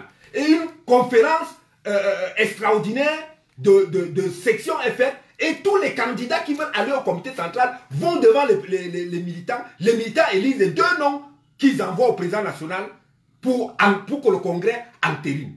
Le marchandage qui se fait au congrès pour les postes au comité central doit s'arrêter. Voilà par exemple comment le président va libérer nos énergies. Moi, je sais que je gagnerai les élections. Je n'aurai pas besoin que quelqu'un me soutienne au comité central pour que je sois membre du comité central. La base va m'envoyer au comité central. La base enverra Jules. La base enverra Messanga. La base enverra tel ou tel autre. On aura comme ça au comité central des politiques connues par la base, soutenues par la base, qui peuvent être capables de dire au président, prends les décisions même les plus impopulaires, qui soient pour le bonheur du Cameroun. Nous avons la capacité, chacun en allant dans sa base, de convaincre les Camerounais à te suivre. C'est ça la politique. Il n'y a rien d'autre. Alors, Ramani, hier, il y a la promesse de campagne, la promesse électorale, des promesses politiques. Généralement, il faut faire attention à cela. Lorsque les candidats veulent séduire, ils promettent tout et généralement, ça devient difficile après l'élection. Hein? Oui, très difficile. Je l'ai dit, vous savez, on n'approche pas le champ politique avec des dogmes. Vous suivez un peu. Si vous approchez le champ politique avec des dogmes, ça veut dire que tous ceux qui promettent disent la vérité. Oui. Je vous ai pris un cas de quelqu'un qui dit qu'il vend 24 rêves. Je ne sais pas, il a le toupet de dire qu'il vend 24 rêves. Mais quelle image! Les Camerounais ont peur de ce monsieur déjà. Dites que vous vendez 24 solutions. Parce qu'un homme politique ne vient pas avec des rêves. Un homme politique vient avec des solutions. À soi, on nous disait dans les politiques publiques que lorsque ce que vous apportez, c'est pour les ajustements. Parce que quand il y a des ajustements dans le champ social, vous apportez des ajustements, donc des solutions. Vous n'amenez pas des gens à rêver. Ça veut dire qu'ils voulaient amener simplement les gens à aller se coucher. Pour que dans les rêves, on voit le Cameroun du rêve. Nous sommes dans le Cameroun réel. Et vous avez semblé dire que les promesses, d'ailleurs, ne suffisent que pour ceux qui croient à cela. Et je vais interpeller encore mes compatriotes. Vous savez, j'ai quand même le droit de les interpeller aussi. L'interpellation des compatriotes n'est pas l'apanage de quelques-uns, de ceux qui sont des politiciens cachés derrière le titre de journalistes. Vous savez, dans notre pays, votre métier, Paul Désibia, un très beau métier d'ailleurs. Sachez que vos collègues ne sont pas forcément comme vous. Vous êtes un brillant journaliste. Mais on s'est rendu compte qu'au Cameroun, dès qu'on ne sait plus quoi faire dans sa vie, on prend le titre de pasteur ou de journaliste. Il y en a un, par exemple, comme qu'on appelle Eli Smith, qui est à STV2 tout le temps sans publicité. Lorsqu'on le présente à chaque fois à la télévision, STV2 les mardis, on dit Eli Smith, pourtant il est Yabassi. Est-ce que je cherchais le Yabassi? Je ne sais pas si ce nom existe chez Yabassi. Donc il cache son vrai nom pour se faire appeler Eli Smith. Et lorsqu'il commence son discours à STV2, il dit que non, il faut que les sécessionnistes, on essaie de les comprendre, qu'on les appelle dans la bouche pour comprendre ce qu'ils veulent vraiment. Mais les gens ont déjà dit qu'ils veulent diviser le pays. Eli Smith. Donc, c'était juste une parenthèse. Je reviens en disant qu'il y a trop de promesses fallacieuses. Et un peuple véritable, ce n'est pas un peuple passif. Donc j'ai le droit de critiquer les programmes politiques. Pas seulement en tant que chercheur, mais en tant que citoyen. Ne venez pas, les gens qui vont venir nous promettre, qui vont transformer l'eau en vin, que dès qu'ils vont devenir présidents... Comme dans la Bible. Oui, oui, dès qu'ils vont devenir présidents, ils vont transformer tout le sable en or. Et vous nous demandez d'avaler ça, non. Pour devenir président au Cameroun, vous passez, on va vous tamiser, vous scruter, vous noyer et savoir à qui on a affaire. Ça veut dire quoi? L'autre promesse des candidats, comme, vous savez, j'ai choisi ces candidats pourquoi? Parce que ces candidats ont l'avantage d'avoir une forte publicité dans les médias tribaux. Parce que je vous l'ai dit ici, autant au Cameroun, en sociologie politique, beaucoup de partis politiques sont fondés à base tribale. Au Cameroun aussi, certains médias privés sont aussi fondés à base tribale. Ça veut dire quoi? Bientôt, et d'ailleurs, c'est inévitable et inéluctable, bientôt chaque tribu au Cameroun aura sa chaîne de télévision. Et sa radio. Et sa radio. Mais pour l'instant, ce n'est pas le cas. Donc, ceux qu'on présente beaucoup comme des grands prophètes qui vont changer le Cameroun bénéficient de la publicité des médias et des journaux tribaux. Suivez mon regard, je ne veux pas citer leur nom ici. Suivez comment on carcasse d'autres candidats. Il y en a un, il y a une chaîne de télévision d'ailleurs, à la bande verte, qui a une émission qui passe souvent les mardis où on invite quelqu'un seul. Et vous vous rendez compte qu'il y a un candidat ici qui a fait 7 ans dans le gouvernement de Biya, de M. Biya, qui a bien mangé, il a la nourriture de Biya dans son ventre, maintenant il s'est dit opposant. Dans cette chaîne, on ne l'invite jamais pour les débats contradictoires, comme nous sommes là. On l'invite seulement les mardis, où il parle seul, pour le protéger. Vous suivez un peu? Et depuis que... Ça, c'est votre lecture. Comme à l'église. Mais c'est la réalité, je mens. Monsieur Foula, je mens. Moi, je l'ai déjà vu plus. Depuis que la pré-campagne a commencé, Comme à l'église. on est en train de liquider tous les autres candidats des autres tribus. On va l'inviter en dernier lieu. Parce que vous savez que dans la stratégie russe, il y a 2 éléments fondamentaux dans la communication stratégique en Russie. Enfin, les soviétiques, quoi. Ils disaient, répétez chaque fois un truc au peuple. Il va finir par croire que cela est vrai. Deuxième des choses, quand vous ne voulez pas quand vous voulez qu'un peuple se rappelle de votre candidat, présentez-le en dernier lieu. Vous allez voir qu'il sera invité en dernier lieu dans cette chaîne à la bande verte. On est en train de liquider les Matomba, les Cabral, les autres, on sait là où. Nous ne sommes pas des cons. Vous suivez un peu. Il faut savoir que si vous voulez être président au Cameroun, respectez toutes les tribus. Respectez toutes les ethnies. Vous suivez un peu. Vous ne pouvez pas en même temps dire que votre tribu, hein, c'est la tribu supérieure dynamique. Mais M. Biya, ça certifie où on joue le même jeu. Bien sûr, bien sûr. Vous savez, je ne suis pas d'un parti politique, moi. Je ne suis pas d'un parti politique. Le 1er octobre, nous les meurs de faim, nous allons dire pour qui nous allons voter ou ne pas voter. Vous suivez un peu. C'est le même cas. On ne peut pas nier que la CIATV aide élégamment, n'est-ce pas, le président Biya. C'est ça, ce sont les avantages du pouvoir. Vous suivez un peu. Il faut faire la distinction. J'ai dit élégamment. Hein. Entre le président de la République et le candidat. Bien sûr. Parce que la CIATV rend compte des activités Oui. du président de la République. D'accord. Permettez, on vous redonne la parole dans un instant. On va prendre Pierre, qui est taximan dans la ville de Yaoundé. Bonjour. Bonjour, M. Paul. Bienvenue à l'antenne. On vous écoute. Je vous écoute. Donc, je voulais dire ceci. Bonjour, M. Adamou. Bonjour. Je respecte bien. Même si parfois je ne partage pas ses positions. C'est tout à Je fait voulais dire à normal. M. Seyé Amani. Ramani hier. Ramani, oui, voilà. Je m'appelle Qu'est-ce qu'on hier. appelle Je suis dans pas ce élu. pays l'intégration nationale. Oui. Parce que moi, j'ai du respect pour un monsieur comme Kouvondo, qui Oui. vient du sud et il est conseiller municipal à Ngaoundéré. Oui. Bon, quand monsieur aussi parle de Nian, pour devoir être député, il faut avouer qu'il est très fort. Ça, je veux dire parce que partir de chez lui, aller être député ailleurs, commandant ailleurs, il faut vraiment être extraordinaire. Donc, je veux dire vraiment franchement, cultivons l'intégration nationale et ne passons pas le temps je veux dire, à dénigrer les autres. Parce que moi, ce monsieur aussi, pour moi, j'ai suivi la canal 2 et vraiment, ce monsieur est pertinent. Je vais encore poser une question. Du coup, vous me donnez le salaire des fonctionnaires en 92 au Cameroun. Ici en 92. Demain, la grille salariale des fonctionnaires en 92. Et vous comprenez que les fonctionnaires au Cameroun touchaient peut-être, il y a des fonctionnaires qui touchaient 1 million de francs, 800 000 francs, 500 000 francs de salaire. Bon, alors que quelqu'un dit qu'il peut doubler, en 5 ans, ce n'est pas impossible au Cameroun parce qu'il y a de l'argent. D'accord. Ok, merci d'avoir appelé. Hein. Pierre, taximan. Allons-y. Directement en disant que je crois que l'auditeur ne nous a pas suivis. Je le respecte pour avoir appelé. Je me rends compte qu'il voudrait vraiment savoir ce qui se passe dans son pays. Mais je suis désolé pour lui parce que moi je ne suis pas militant d'un parti politique. Et que parfois quand je frappe avec mon marteau de chirurgien ou encore ma pince de menuisier. Et lorsqu'il dit que M. Nabangui Oshi est très fort pour avoir gagné à Douala, je voudrais simplement lui rappeler que même si on mettait une chèvre à Douala, la chèvre devait gagner l'élection. Parce que là où M. Oshi est devenu député, c'est un fief, presque un bastion du SDF. Vous suivez un peu? Donc, il n'y a pas à se vanter, à vaincre sans effort. Sans adversité. Sans adversité, on ne peut pas dire que vous êtes fort. Quelle force? D'ailleurs, la première force d'un être humain, c'est sa famille. Si dans votre famille, dans l'Ondian, on vous vomit, c'est pas au Cameroun qu'on va vous accepter. Encore que, il faudrait distinguer les salaires des fonctionnaires. Parce que c'est le béaba de l'économie. Quand on parle d'économie nationale, il y a ce qu'on appelle le circuit économique. Dans le circuit économique, il y a ce qu'on appelle les agents économiques. Je ne veux pas quand même refaire le cours de seconde au lycée ici, à ces messieurs. Et il y a les individus consommateurs. Il y a les entreprises, il y a les banques, il y a l'État, il y a les ménages, ce sont les agents économiques. Là où je m'étonne sur le programme, sur les 24 rêves, qui ne sont pas des 24 solutions, c'est lorsqu'ils parlent du salaire minimum dans le privé. Et les gens du SIF me tirent toujours dans la fonction publique. Je leur ai déjà dit au début que le président de la République, de façon régalienne, peut augmenter le salaire des fonctionnaires. Le Cameroun ne se réduit pas aux fonctionnaires. Il y a d'autres acteurs économiques dans le champ. Revenons dans le privé. On n'augmente pas les salaires dans le privé par décret dans aucun pays au monde.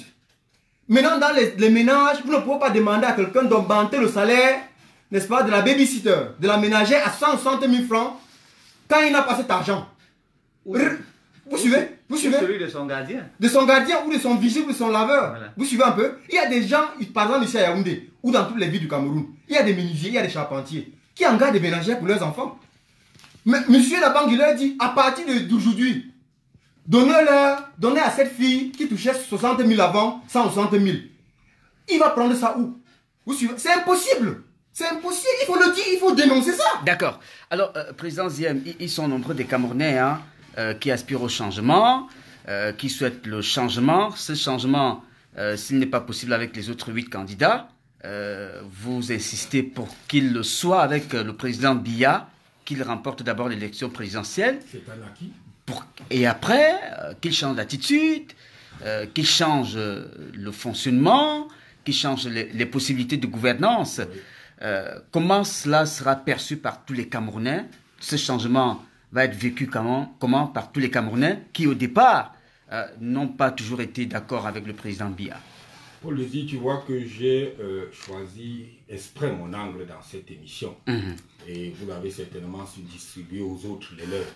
Et évidemment qu'il ne faut pas que les auditeurs croient que nous sommes tous unanimes sur tout ce que nous disons ici. Tout à fait. Voilà. Moi, j'ai choisi mon angle. C'est l'angle partant du fait que l'élection est pliée. À quoi est-ce que nous devons nous préparer aujourd'hui? Maintenant, l'analyse des projets et des programmes des autres, je crois que Ramaillé s'est lancé là-dedans. Il est tout responsable de ce qu'il dit. Et je ne suis pas... On ne partage pas tous les mêmes points de vue ici. Mais pour dire quoi, Paul Désir? Moi, je pense que j'ai commencé par appeler à une libération des énergies à l'intérieur de notre parti. La deuxième, c'est au niveau même des Camerounais. Je pense que, et cela se fait bien sur le plan législatif, c'est-à-dire que lorsque on va analyser l'ensemble des lois, tant sur le plan du code des impôts, de la fiscalité, que sur le code des investissements, que sur X et Y, on se rend compte qu'il y a une réelle impulsion, n'est-ce pas, sur le plan des lois de soutenir le changement et le développement du Cameroun. On va quand même s'offusquer d'une réforme sur l'éducation comme celle que Mme Nalova a lancée, une réforme qui est morte sans avoir commencé. Oui. Et parce que justement, elle n'a pas été conçue sous la forme d'un projet. Sur la forme d'un projet, on saurait qu'avant d'avoir signé l'arrêté qu'elle a signé, on aurait dû déjà commencer à préparer par certaines activités l'arrivée de cet arrêté. On pourrait aussi s'interroger comment un pays qui est en sous-développement, qui est un pays qui veut se développer, va-t-il sur le plan de sa politique éducative avoir 6 filières littéraires contre 2 filières scientifiques? Ça, c'est un échec programmé du Camerounais de demain. On ne peut pas comprendre ça. Ça ne tient sur rien. C'est-à-dire que vous formez des Camerounais qui parlent le latin et le grec en nombre, je ne sais pas moi, exponentiel, mais vous avez des Camerounais qui ne savent pas faire la soudure, alors que nous avons un plan ferroviaire national qui doit être lancé pour plusieurs dizaines de centaines de milliards, et on aura besoin des soudeurs. On va encore importer les soudeurs comme on l'a fait pour le projet du pipeline. Les Colombiens et les Vénézuéliens qui sont venus faire la soudure du pipe. Vous comprenez? C'est de ça qu'il est question. Lorsque il y a des gens qui font des réformes sans tenir compte de la planification stratégique du programme du RDPC qui est le DSE. Le DSE est la boussole de toutes les actions que chacun devra faire dans son secteur pour pouvoir permettre que les résultats du DSE soient atteints. Mais lorsque sur le plan de l'éducation, vous vous mettez à former plus de littéraires dans un pays qui manque d'ouvriers qualifiés, il me semble que vous êtes là en train d'agrandir ou alors de confirmer simplement la véritable échec. Donc c'est pour ça, le véritable échec. C'est pour ça que je dis, moi j'ai pris mon angle. J'ai dit l'élection est pliée. Et aujourd'hui, que nous tous, nous mettions derrière le président la pression suffisante et nécessaire pour qu'il ait la masse critique suffisante dont il a besoin dans le peuple pour pouvoir frapper un coup de pied dans la fourmilière. Moi, j'ai toujours dit aux gens, je considère le président Biya comme quelqu'un qui est prisonnier de son propre système. Aujourd'hui, il a fabriqué, il a nommé des gens qui pensaient venir servir, qui sont venus se servir. Ils sont devenus des monstres froids, capables de le broyer. Heureusement qu'il est le Nomingi. Et qu'ils ont changé, ils ont essayé plusieurs fois, et à chaque fois, ils ont eu. Ça, il faut aller, je ne vais pas aller emprunter les termes de Jean de Dieu Momo, qui l'explique d'une manière claire. Pourquoi est-ce qu'il est parti de l'opposition pour le RDPC? Momo a fait la lecture réelle, que nous sommes dans la sortie, c'est-à-dire le système est dans sa sortie. Et qu'en ce moment, il vaut mieux être près du président, parce que vous le voulez ou non, le président Biya détient au minimum 45% du processus de sa succession. Au minimum. C'est même plus que ça. Ceux qui pensent qu'ils peuvent succéder au président Biya sans le président Biya se trompent. Ils se trompent complètement. Et c'est ça que les Momo comprennent. C'est pour ça qu'ils viennent. Pour que les prétendants au trône soient davantage plus nombreux que ceux qui sont au RDPC, qui sont d'ailleurs très mauvais, tous pratiquement, très mauvais, et que le président a un problème aujourd'hui de choix à l'intérieur de son parti, hein, qu'il vienne agrandir le choix du président dans la liste des potentiels successeurs. Parce que le président sait que mourir au pouvoir sera un chaos pour le Cameroun. Qu'on gérera mieux sa transition, lui-même étant vivant et lui-même la conduisant. Et du coup, il faut être avec lui pour qu'il vous ait jaugé, n'est-ce pas, regarder, comment on va dire, peser et sous-peser pour vous transmettre cela. Et ça rejoint ce que Jules disait tantôt. On ne va pas à la présidence de la République pour s'essayer. Alors, c'est le président Biya qui décidera du changement d'homme ou alors de l'alternance au Cameroun? Alors, donc vous pensez que vous allez la faire sans lui? Ça, je vous repose la question. Vous pensez pouvoir faire l'alternance au Cameroun sans le président Biya? Vous vous trompez. Vous vous trompez lamentablement. Donc, je sors sur CG Côte Désir en disant que je suis... Je voudrais demander si nous pouvons passer à l'antenne. Gardez l'écoute, on vous prend tout à l'heure, monsieur Etemé. Je voudrais simplement dire que, en 30 secondes, qu'il faut aujourd'hui commencer à penser à l'après 7 octobre et commencer à donner au président des éléments qui puissent lui permettre de conduire cette transition, parce que rien ne nous prouve. Les autres disent qu'on ira jusqu'en 2025, d'autres vous disent que le président va lâcher en mi-mandat. Toutes ces analyses tiennent sur... C'est les éléments que chacun a. Mais que ce soit l'un ou l'autre, il faut aller aujourd'hui avec, autour du président, l'alternative et les éléments de l'alternative. L'un des éléments de l'alternative, c'est de dire au président, libère les énergies du Cameroun. Commence à libérer les énergies que tu as à l'intérieur de ta formation politique, qui sont là nombreuses et capables. Vous comprenez?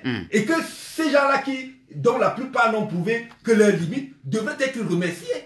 Et qu'une nouvelle génération de politiques monte à l'intérieur du parti. Et que le président commence par se libérer de la présidence du NDPC au prochain congrès. Il n'en aura plus besoin. Mais qu'il se rassure que celui qui l'aura donné le leader du parti est vraiment dans la projection de ce que lui, le président, veut du Cameroun. Donc un Cameroun démocratique, un Cameroun prospère.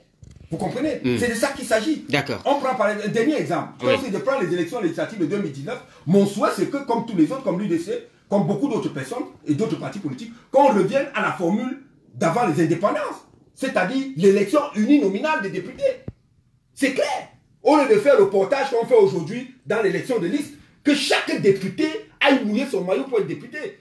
Pas parce que vous avez une tête de liste qui est populaire et des gringos qui s'alignent, hein, et puis l'élection passe et des gens vont à l'Assemblée nationale pour devenir des hommes d'affaires, hein, qui ne disent rien dans le processus de révolution ou de réforme sur le plan institutionnel, qui ne disent rien du contrôle, n'est-ce pas, de l'exécutif dont ils sont en charge, mais qui vous disent simplement que je n'aime pas tel ministre parce que j'attends 6 heures de temps chez lui parce que je vais chercher un marché. D'accord, merci beaucoup. Alors, au-delà de ce que vous dites, monsieur Mfoula, en tant que militant du Rassemblement démocratique du peuple camerounais, c'est votre droit, mais il faut également réfléchir, hein, ou du moins donner des solutions sur le fonctionnement du Cameroun. Je ne sais pas s'il nous appelle pour passer à l'antenne. Hein. J'aime l'appeler affectueusement mon cher grand frère, Tchala Ikani. Je ne sais pas si je dois te prendre à l'antenne ou à l'antenne, juste après l'émission. Cher grand frère, Tchala Ikani. Je t'entends très mal, je suis à mon télé. Ah, d'accord. D'accord. D'accord, il n'y a pas de problème. Il n'y a pas de problème, on sera ensemble mercredi. Je vais te rappeler, j'entends très mal. D'accord, d'accord. Alors que l'on l'entend très bien. Très bien, on va dire bonjour à Gilbert Tchala Ikani. Voilà, c'est un grand enseignant. On vous rappelle après l'émission, hein, cher grand frère. Alors, il faut renouveler des possibilités de changement, hein, après l'élection de M. Biya, que vous dites, que vous considérez déjà comme un acquis pour l'élection présidentielle du 7 octobre 2018. Il faut lui donner des pistes de solutions pour que le changement passe par lui aussi. Oui, tout à fait. Il faut, à la suite de ce que vient de dire excellemment le président Ziem, il faut des réformes. Il faudra obligatoirement des réformes. Et je vais énumérer quelques-unes. Il y a par exemple sur le plan institutionnel, il faudra rendre opérationnelle la Haute Cour de justice et non pas une simple chambre des comptes, mais il faut bel et bien une Cour des comptes. La différence entre les deux, c'est que la Cour là je passe le compteur des Ramani, la Cour a ses possibilités de juger, c'est ça, non, de juger. Oui. Alors que le Conseil n'a qu'un pouvoir. Alors que la Chambre n'est que processuel. Il faut aussi mettre sur pied les structures en charge de l'intelligence et de renseignement économique. Avec tous les pays développés ou en voie, ont ces structures. Nous avons des très bons services de renseignement, mais ils excellent chacun dans leur domaine, la politique, le social. Mais en ce qui concerne l'économie, j'avoue que on n'est pas encore paré. Et sur le plan institutionnel, je crois qu'il faut réinstaurer le poste de vice-président de la République. Ça, c'est une urgence. Vous savez, ce poste a l'avantage qu'il nous met à l'abri de plusieurs situations. D'abord, sur le plan financier, ça nous fait l'économie d'une élection présidentielle anticipée. Et en plus, ça réduit les incertitudes. Et du moment où le vice-président est, par exemple, élu dans un même ticket que le président, si quelque chose, ce que nous ne souhaitons pas bien entendu, contrairement à ces apprentis sorciers, si quelque chose arrive au président de la République, le vice-président, dans les 5 minutes qui suivent, il prête serment et il continue le travail. Donc il y a la continuité des services. Vous avez vu ce qui s'est passé au Nigeria. Le président Buhari allait faire 6 mois en Grande-Bretagne. Mais le vice-président, Osibanjo, a continué comme si de rien n'était. Les Nigériens ne se sont même pas rendus compte que le président n'est pas là. Donc vous voyez, ce poste-là doit être réintroduit.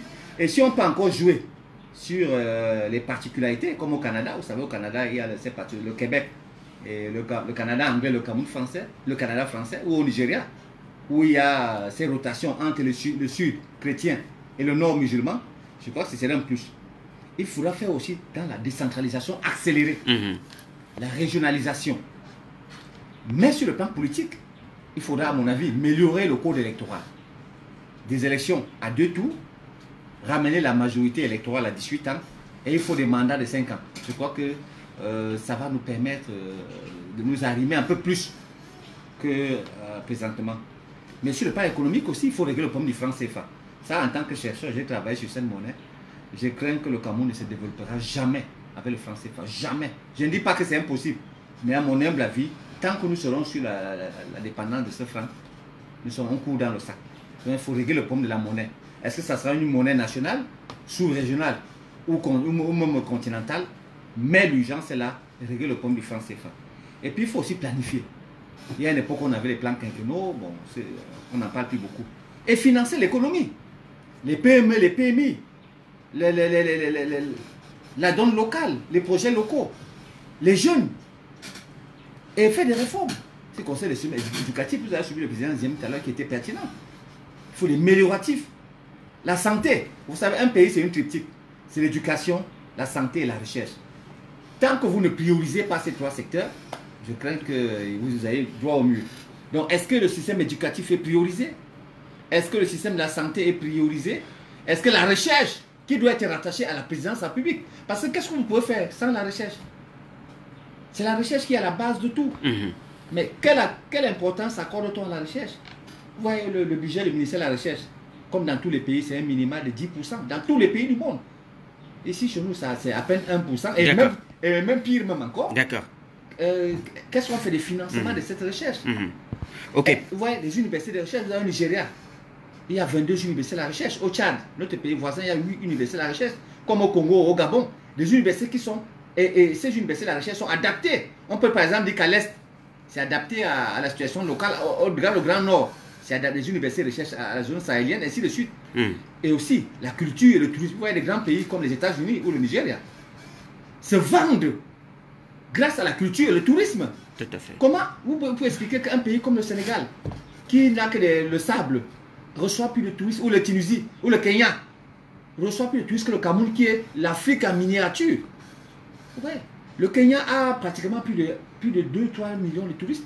Ouais, si vous recevez 3 millions de touristes et que chacun, bien sûr, je minimise, chacun dépense 1 million. Vous faites 3 millions par 1 million, vous voyez ce qui reste dans les caisses de l'État. D'accord, merci beaucoup. Et c'est la culture. Donc, disons que le projet est bon, mais forcément, il y a encore des amélioratifs. Et il faut rajeunir. Parce que vous savez, vous voyez le chancelier autrichien, il a 31 ans. Le président Macron, 39. Je ne parle pas du président, je parle bien des collaborateurs. Mais chez nous, vous voyez quelqu'un, son petit-fils part en retraite, lui, il continue brillamment en fonction. Donc ça pose quand même des problèmes. Et il y en a même qui ont oublié que la retraite existe. Je parle bien entendu des collaborateurs du président de la République. C'est là qui devaient lui apporter la solution. D'accord. Et il faut féminiser parce que les femmes, du moins celles du RDPC, elles gèrent mieux. Et elles sont prudentes. Et les femmes du RDPC sont proactives.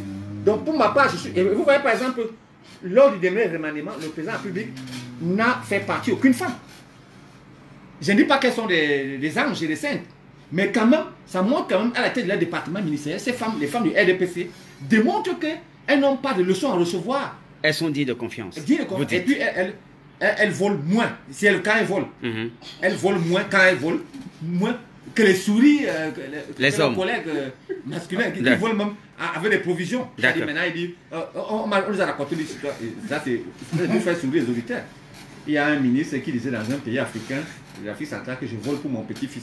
C'est-à-dire, lui-même, ça va déjà. Ses enfants, ça va déjà. Il dit que ça c'est pour mon petit-fils. C'est-à-dire, on fait maintenant des provisions dans le vol. Merci beaucoup. Donc, je crois qu'à un moment, le programme est bon. Notre candidat va passer. Mais forcément, à partir du 8, il faut reformer. Et comme le président Zia m'a dit quelque chose de fondamental. Pour qui aime le pays, pour qui aime le RDPC, on ne peut plus faire l'économie de l'après-Biya. Ça, il est clair désormais que, même dans la perspective de la gouvernance, de la proactivité, il est temps que le RDPC se mette maintenant dans la peau de l'après-Biya. D'accord, merci. Mieux vaut prévenir, car on ne sait jamais. D'accord, on va prendre quelques SMS reçus au 690.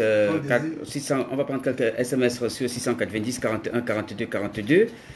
Docteur Foula, ne prends pas les Camerounais pour les idiots. J'espère que si Paul Biya ne sera plus, tu ne pourras plus le renier car tu seras pourchassé. C'est dommage. Même les gens qui sont au pouvoir. Voilà donc une idée. Voilà donc une idée. Voilà le véritable. Non, on a compris. Voilà donc le véritable programme politique de ces messieurs. Ils sont venus régler les comptes. Ils sont venus se venger. Alors, vous ne pouvez pas, comme a dit Ramani, vous ne pouvez pas être chef d'État quand vous ne placez pas l'intérêt. Regardez en Afrique du Sud. Quand le président Nelson Mandela arrive au pouvoir, regardez ce que les Blancs ont fait aux Noirs. Le président Nelson Mandela pouvait ordonner les Blancs sud-africains sont 5 millions. Les Noirs sont 80. Le président Mandela aurait pu donner l'ordre. D'accord. Mais il a dit non. Pour l'intérêt de mon pays, on pardonne tout. Alors voilà des messieurs qui ne sont pas encore au pouvoir. On va lire notre réaction de l'auditeur. Bonjour à vous, bonjour à votre panel. Je suis Richard Marcel Ndourou, vice-président de la Ligue des jeunes de l'AFP, coordinateur départemental du mouvement NAO pour l'Union Infoumou. Je sollicite une invitation dans votre débat. D'accord, hein, venez, hein, il n'y a pas de souci, on débattra ensemble. Bonjour Monsieur Paul Désy, le président Ziem a parfaitement raison, car il n'y a que le président de la République qui peut mieux préparer sa succession.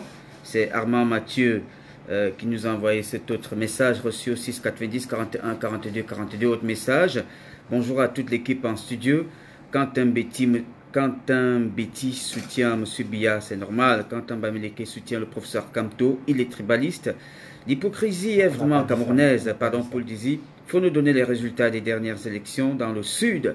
C'est Henri Michel qui nous a envoyé ce message reçu au 690 41 42 42. Bonjour M. Paul Désy ainsi qu'à votre riche panel. Le peuple camerounais attend impatiemment la sortie sans équivoque et sincère d'Amnesty International et compagnie pour prononcer avec la dernière énergie, pour dénoncer, voilà, avec la dernière énergie, tout ce qui porte atteinte au droit de l'éducation et au droit à la paix du Cameroun. Bonne émission à vous, c'est Eyebe Anissé depuis Kondengui qui nous envoie ce message reçu au 690 41 42 42. On a une réaction souhaitée d'un Camerounais de la diaspora au Cameroun depuis quelques temps. Hein. On va l'accueillir. C'est vrai qu'il n'était pas parti pour prendre part à ce plateau, mais il veut absolument dire un mot, prendre part à notre débat pour participer. Alors, on vous écoute. Vous appelez Jean-Bernard Lancy Boven, français, parce qu'on ne dira pas franco-camerounais, le Cameroun ne reconnaissant pas la double nationalité. C'est peut-être quand vous serez en France qu'on dira de vous que vous êtes un franco-camerounais. Mais vous êtes, nous on va le dire, vous êtes français. Bienvenue. Oui, c'était par rapport à l'intervention de mon frère qui est juste à côté de moi. Parce que par rapport à toute l'analyse qu'il a eu à apporter, je pense que le président Biya, quand il a tweeté, j'étais en France. Jurement Foula. Il s'appelle Jiremont Foula. Jiremont Foula, voilà. Donc, excusez-moi mon frère. Non, il n'y a pas de souci. J'ai pris le train en marche. Non, il n'y a pas de souci.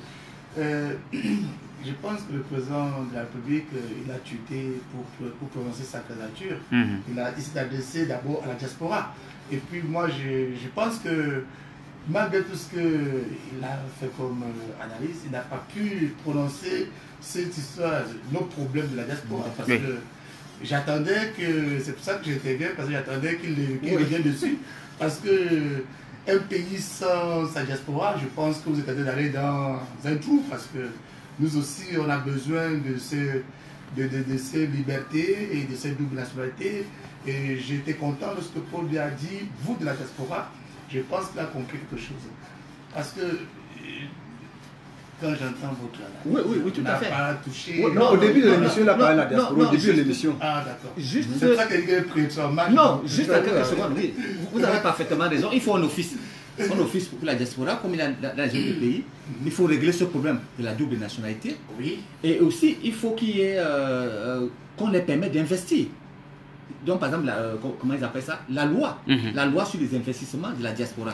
Le président est forcément. Tout à fait. Je voulais enfoncer. Mais en ce qui concerne la diaspora, je ne veux pas. Je ne veux pas faire peur à mon camarade, à mon voisin. Je tiens à dire que pour nous, il y a deux types de diaspora.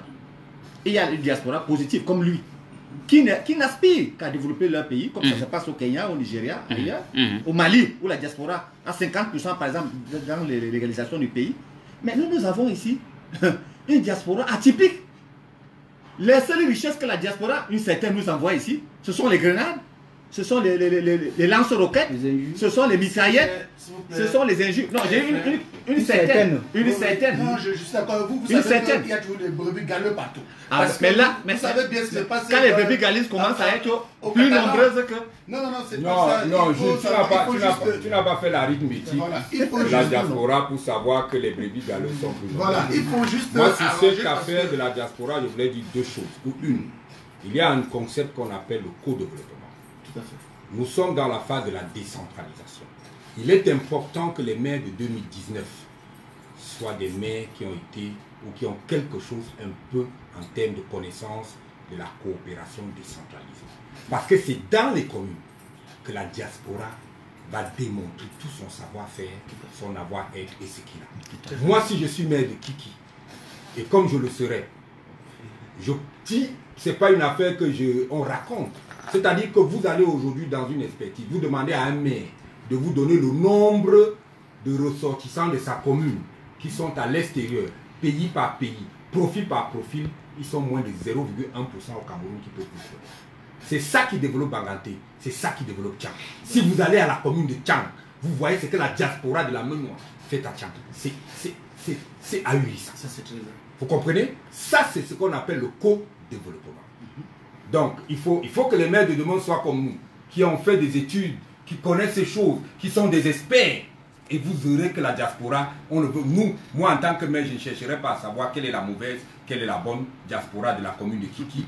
Je prendrai toute cette diaspora, chacun dans son profil, avec des notions comme la migration circulaire, c'est-à-dire des médecins que vous avez dans votre commune, que vous pouvez organiser. Chaque année, ils peuvent venir pendant un mois, donner des soins gratuits dans vos communes. Vous vous assurez simplement leur hébergement et leur transport. Ils sont disponibles. Ils ont des projets là-bas calés, avec financement calé. Il suffit qu'on aille les chercher là où ils sont. La diaspora camerounaise est extrêmement riche, extrêmement positive pour le développement de ce pays. D'accord. Alors, Martial, bonjour. Bonjour, Olivier. Bienvenue à l'antenne. Merci beaucoup. Je dis bonjour à ton panel. Oui. Si tu écoutes mon part, tu peux quand même imaginer un peu. C'est-à-dire que le désarroi dans lequel je me retrouve ce jour. Je suis resté quand même à ma faim. Parce que ce qui nous a été annoncé hier, c'est ce qu'on attendait aujourd'hui. Tout à fait. C'est une modification de plateau. On va vous communiquer les nouvelles. Hein, les nouvelles orientations par rapport à tout cela. Ok, mais je t'avoue quand même que tu as réussi à me donner les mots de tête ce jour. Comment ça? Ah, écoute, les interventions des uns et des autres, franchement, ça donne les mots de tête. Donc c'est pour ça que quelquefois même intervenir même ne sert à rien. Parce que quand on écoute certaines choses, vraiment ça laisse à désirer. Quoi. Parce que quand quelqu'un nous dit qu'on ne peut pas penser peut-être l'après Biya sans lui, et quand quelqu'un peut nous dire que si on pense que le président Biya va mourir au pouvoir, mais on tend vers là, parce que le président Biya même, c'est-à-dire lui-même il pense qu'il va mourir au pouvoir. Et s'il meurt au pouvoir, vous-même vous savez ce qui va se passer après lui. Je pense que de façon implicite, il a été dit que M. Biya désignera ou alors participera à pointer du doigt l'homme qui va le remplacer avant qu'il ne parte. Paul Désir, ce n'est pas à toi de répondre. Vous pensez qu'en 36 ans, s'il n'a pas pu le faire, c'est en 7 ans qu'il va le faire. Et c'est ça qui vous donne les mots de tête. Et vous estimez que ce que vous vous dites là ne peut pas donner des mots de tête. Non, non, il y a les mots de tête ici. Finissez donc de parler, je vais continuer après. Mais vas-y. J'espère quand même que ce n'est pas par là que vous avez commencé.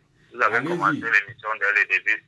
Allons-y, Martial. Parlez plus haut que ça, s'il vous plaît. Si vous vous sentez donc morveux, vous partez vous moucher. Mais moi, je pense que tu es morveux quand tu dis que tu as les mots de tête. Quelqu'un. Moi, j'étais en train d'argumenter. Alors, c'est pour ça que si vous vous reconnaissez, donc, derrière mes propos, ça veut dire donc que c'est vous qui l'avez dit. Vous n'êtes pas sûr que je suis votre petit frère. Il faut respecter les gens qui appellent.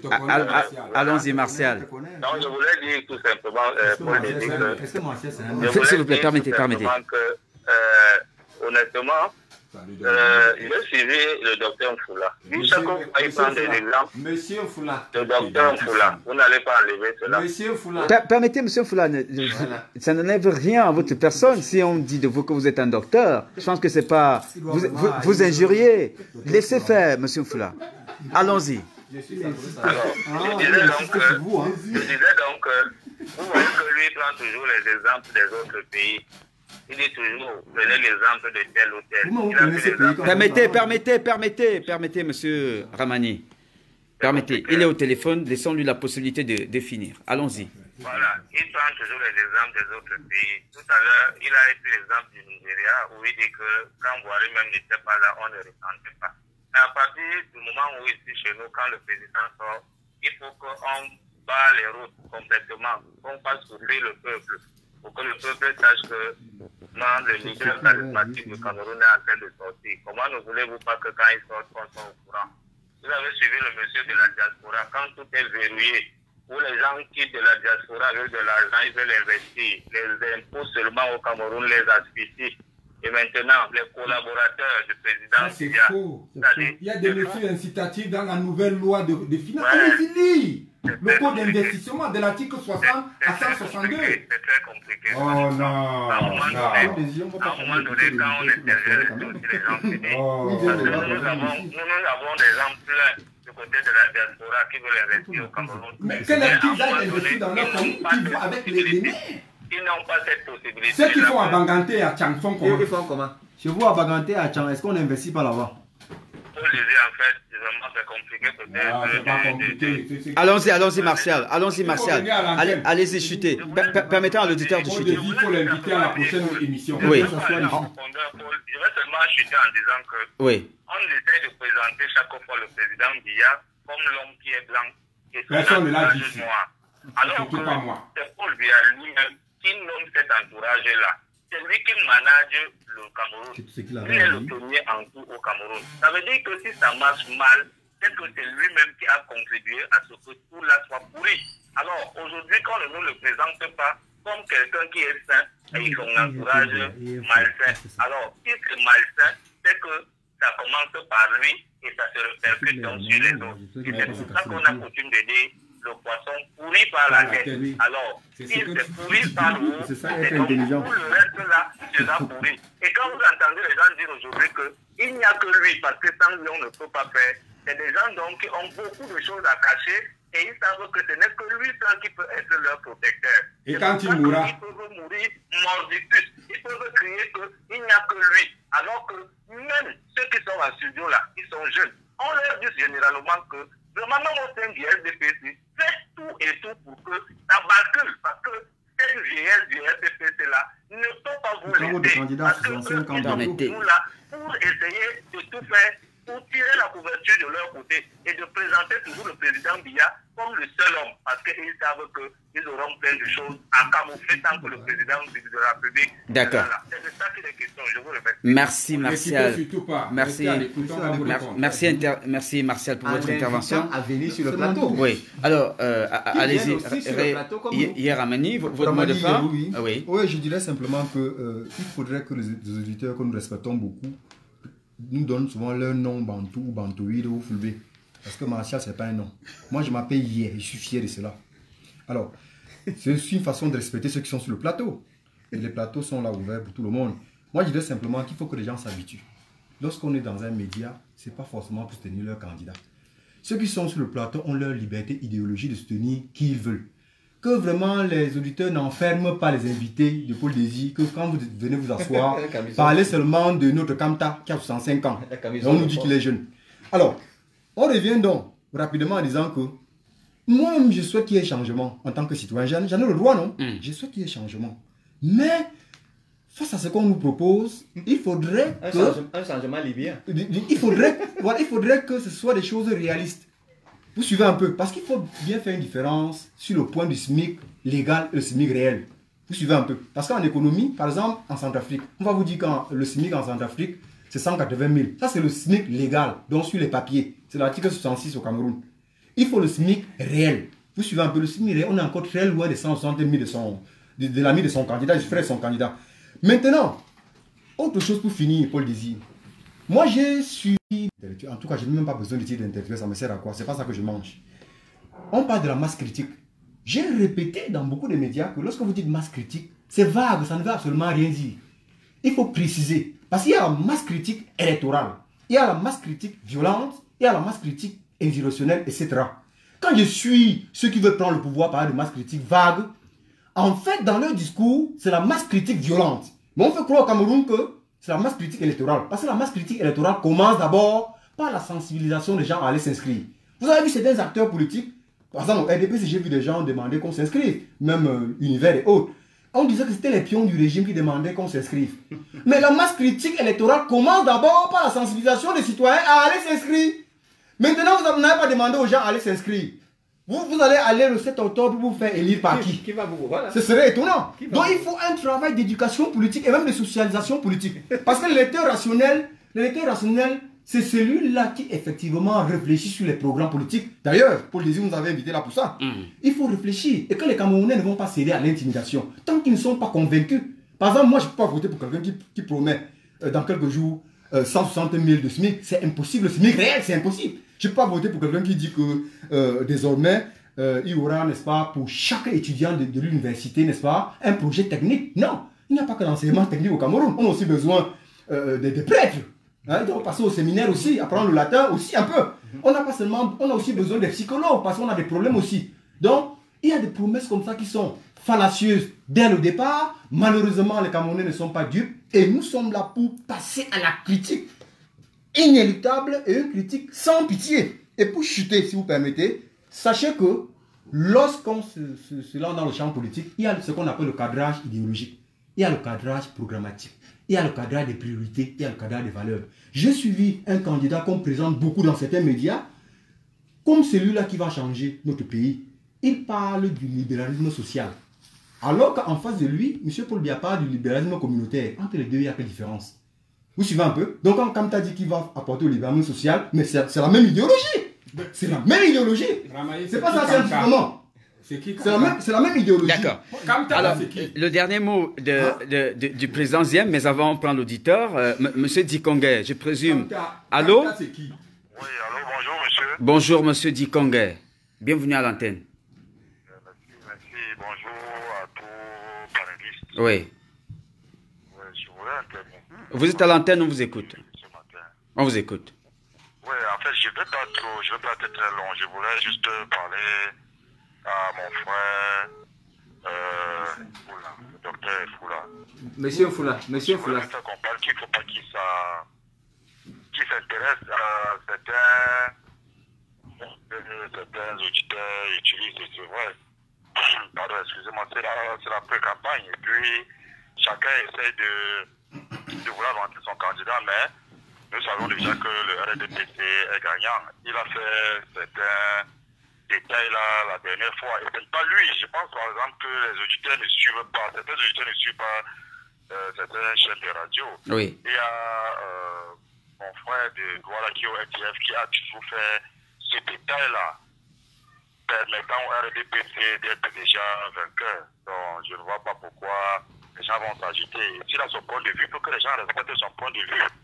Il ne faut pas que les gens viennent, par exemple, à l'antenne, porter les coups sur lui. Lui, il est un RDPC progressiste. Et il a besoin, et chaque Camerounais a besoin d'apporter un peu de tout pour que le Cameroun aille bien. Et je ne suis pas aussi d'accord avec tous ces auditeurs qui appellent toujours pour verser la colère sur le président de la République. Quand le président de la République nomme un citoyen camerounais, il n'entre pas dans sa mentalité. Il n'entre pas dans la mentalité de ce citoyen.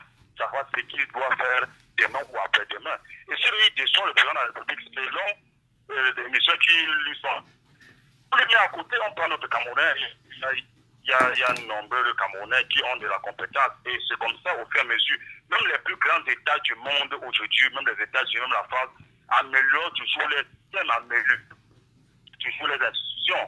Aujourd'hui, on apprend en France qu'un ministre a démissionné. Mais quand c'est au Cameroun, ça devient n'importe quoi. Si on dit qu'un ministre a mal comporté, on va dire le président de la République. Donc, c'était ma petite contribution que je voulais avoir. D'accord, merci d'avoir appelé. Le dernier mot, enfin le mot de fin du président Yé, du président Ziem, on y va. Merci Paul Lévy d'abord de m'avoir invité. Je voudrais dire au sorti de ceci que tous ceux qui sont candidats, même les sous-traitants, aiment le Cameroun. Il faut dire que, il faut le préciser. Nous sommes tous Camerounais, nous aimons tous ce pays et nous l'aimons tous bien. Nous sommes tous patriotes. Il faut dire que dans leurs propositions ou dans leurs projets, il y a beaucoup de choses qui sont bien dites, mais qui parfois peuvent se désincarner parce qu'ils refusent de comprendre qu'on part d'un existant. C'est-à-dire, ils auraient dû dire aujourd'hui, si je passe le SMIC à 160 000 au bout de 5 ans, je prends cet exemple, il est à 32 000 aujourd'hui, il y a que aujourd'hui, il ne peut pas être à plus de 32 000 parce que l'État ou le système en place a mis en place tel nombre de leviers qui ont été soit bien mis, soit mal ficelés. Moi, je vais les densifier afin de permettre, n'est-ce pas, mon passage SMIC. C'est-à-dire reconnaître au moins qu'il y a quelque chose qui a été fait à partir duquel ils estiment qu'il y a échec, à partir duquel ils estiment qu'ils vont, ou de laquelle chose ils estiment qu'ils vont améliorer, comme nous disons ici, le système. La dernière chose que je dis à l'éditeur Martial, comme l'a dit Ramaye, il faut qu'il se présente. Martial, c'est un nom commun, mais nous le connaissons. Il ne m'a pas suivi. S'il m'avait suivi, il aurait compris que j'ai demandé, parce que je sais déjà pour moi, à l'analyse que je fais, je peux me tromper, mais je ne me vois pas en train de me tromper, que le 7 octobre, le président Biya aura entre 75 et 80%. Nous nous battons aujourd'hui au DPC pour que le score ne soit pas soviétique. Parce qu'en face, vraiment, c'est une balade. Nous allons en une balade. Et du coup, on est obligé de mettre la pédale douce parce que ça va être 98,99%. On va commencer à dire que le président a fraudé. Et dans cette ligne, le président commence, il a pris une décision, même si le SDF se bombe la poitrine pour dire c'est parce que je voulais marcher, c'est parce que je voulais marcher. Il n'y aura plus de bureaux de vote dans les casernes militaires, il n'y aura plus de bureaux de vote dans les chefferies traditionnelles.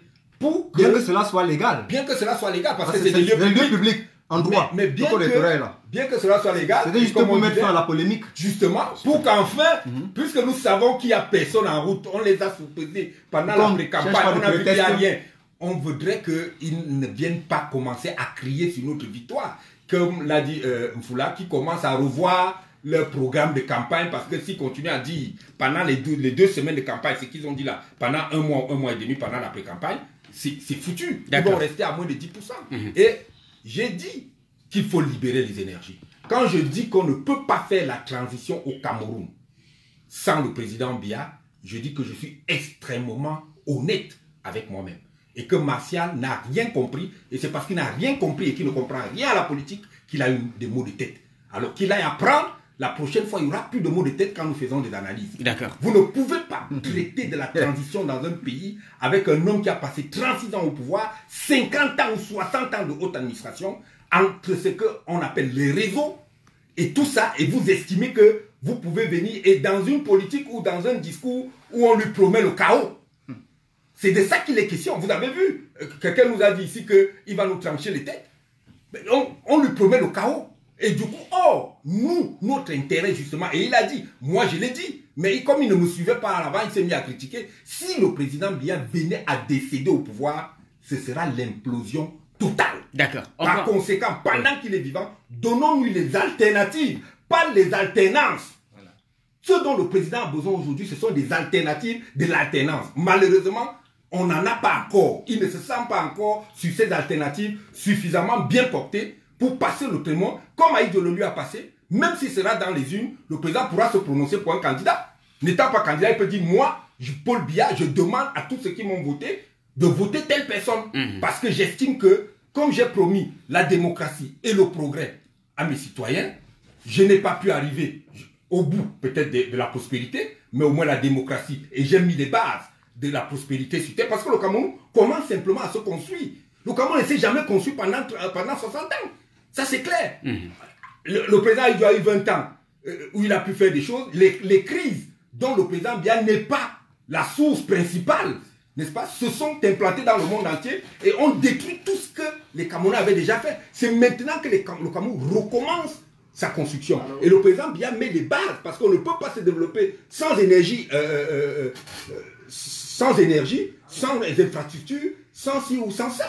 C'est la raison pour laquelle vous voyez que, évidemment, il y a ces choses à faire. Donc, Paul Désir, je dis que les Camerounais comprennent que nous devons nous mettre autour du président, même si nous sommes des opposants. Nous nous mettons autour du président, nous estimons qu'il est dans sa sortie. Nous, ensemble, nous réfléchissons avec lui comment est-ce qu'on se reprojette. Je crois qu'il n'y a aucun mal à cela. D'accord. On a quelques messages encore à prendre.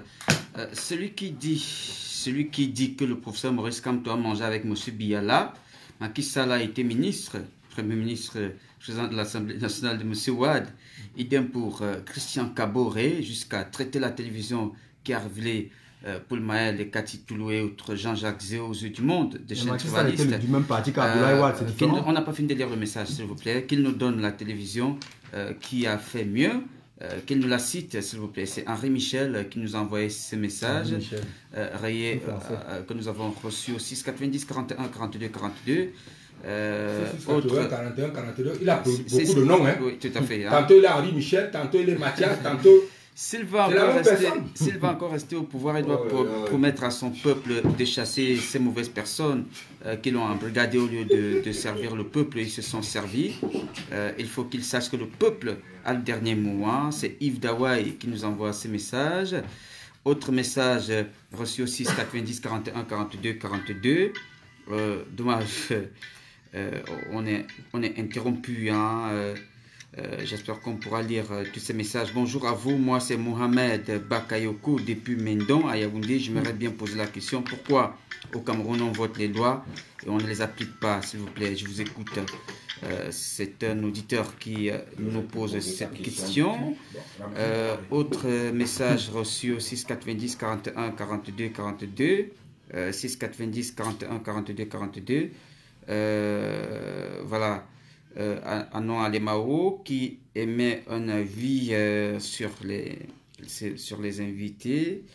Voilà, je pense que on verra hein, pour les prochaines occasions comment faire intervenir. C'est un journaliste, Anon Alemao, qui nous envoie ce message qu'on ne va pas partager avec les auditeurs. Bonjour à vous en studio Paul Désir, vous avez un panel riche, je suis à l'écoute, c'est Sendoka de Messassi qui nous envoie ce SMS reçu au 690 41 42 42.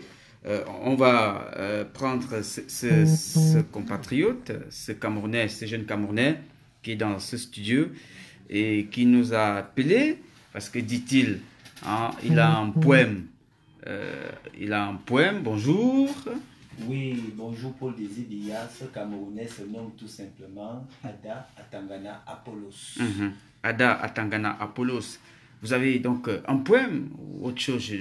Oui, ce poème, c'est la science de la popologie, la victoire du champion. On vous écoute.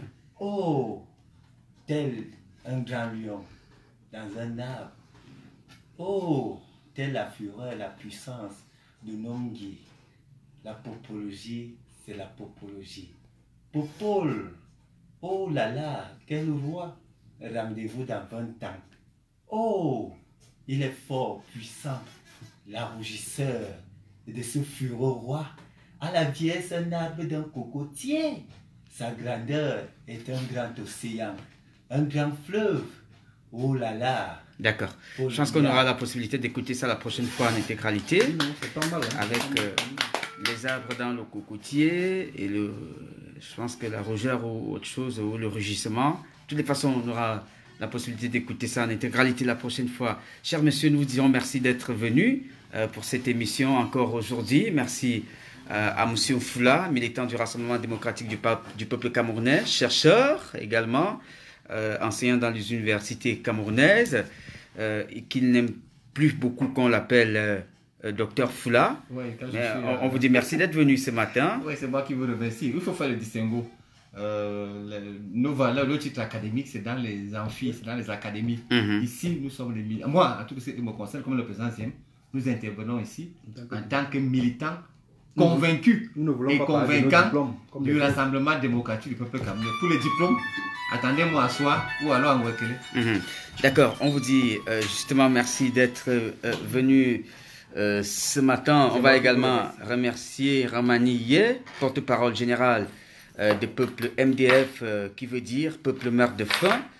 Il est également mandataire de Conscience Cameroun 1884. Merci d'être venu, cher monsieur. Je vous remercie aussi, et comme l'a dit M. Foula, nous ne rappelons pas tout le temps notre parcours académique, parce que ce n'est pas nécessaire, c'est de l'intimidation sur les plateaux. On ne voudrait pas aussi faire comme ceux qui disent qu'ils sont docteurs ici, dans certains partis politiques, alors qu'ils ne le sont pas, c'est faux docteurs là. Donc on préfère être là avec vous, et c'est un plaisir toujours de renouveler entre nous, et je souhaiterais aussi que dorénavant les gens s'habituent au débat contradictoire et que les radios n'ont pas été ouvertes à Yaoundé uniquement pour qu'on tire sur les gens, on injurie les gens. La radio a aussi un rôle éducatif, d'interpellation, et que cela nous excuse lorsqu'on fait des critiques acerbes sur les projets de leurs champions ou de leurs prophètes. C'est pas notre faute, nous faisons notre rôle de chirurgien qui n'a pour rôle que de prendre le couteau et de couper la veine incongrue pour que l'on vive longtemps. D'accord. Merci beaucoup. Et je rappelais rapidement que, comme je l'ai dit dès le départ, Peuple meurt de faim va avoir son plénum général suprême dans quelques jours. Et le 7 octobre, nous allons dire à tous ceux qui nous suivent dans le Cameroun, des milliers de personnes, pour quel candidat est-ce qu'il faudrait voter ou pour qui il ne faudrait pas voter. D'accord. Merci beaucoup. C'est terminé. On en profite également pour remercier Monsieur Ziem Adamou, ancien militant du SDF. Il était d'ailleurs cadre de ce parti. On va dire qu'il est un disciple de Justin Dioro, ancien président de section RDPC, candidat à la mairie de Kiki. C'est dans l'Ombam et Inubu. On dit merci à tous ceux qui nous ont regardés ce matin sur les réseaux sociaux, qui nous écoutaient de très loin. Quelques derniers noms, donc Bellamy Bisou Labas, bonjour, Degues Ntongla, Gisèle Nemunga, journaliste à la CRTV, Priska Okomo et pour Chaleur, Serge Laurent Tamba, Romuald Danaba, Jean-Marie Nkoussa Abbé, Amélia Somo Abena Audrey Bibicha Tangana, Biapol Kovic, Régine Beck et Tonde, Narco MC Dioba La Fleur, Flo Aïchou Diamant, Daniel Claude Kadjo, Gianni Flavie Togo, Bordeaux, Liliane Dorette Tchakounte Zesse, Régine Bien qui nous a appelé, Régine Douillet, Madame Douillet qui nous a appelé de Paris, en France, elle aime bien qu'on dise ça comme ça, Hyacinthe Noah, Marie-Béatrice Esso Essomba, Sandra Dada qui nous a regardé également, Blanche Sensuela, Félicia Essa, de Monaco,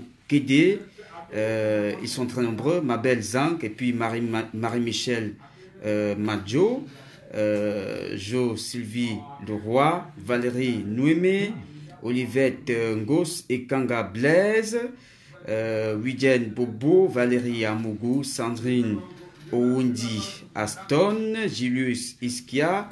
On va également dire merci à Willy B, Martin Fonoa-Obala, Suzy l'Intouchable, Valérie Nouméné, Assi Bemba, David, Émile Ouatto, René Francis Ngongan, Francis Libéral si vous voulez, Janet Bélange qui nous a également regardé. Vous êtes très nombreux, on vous dit merci pour cela. Retrouvez ce programme en rediffusion sur cette même antenne à partir de 22h, c'est terminé.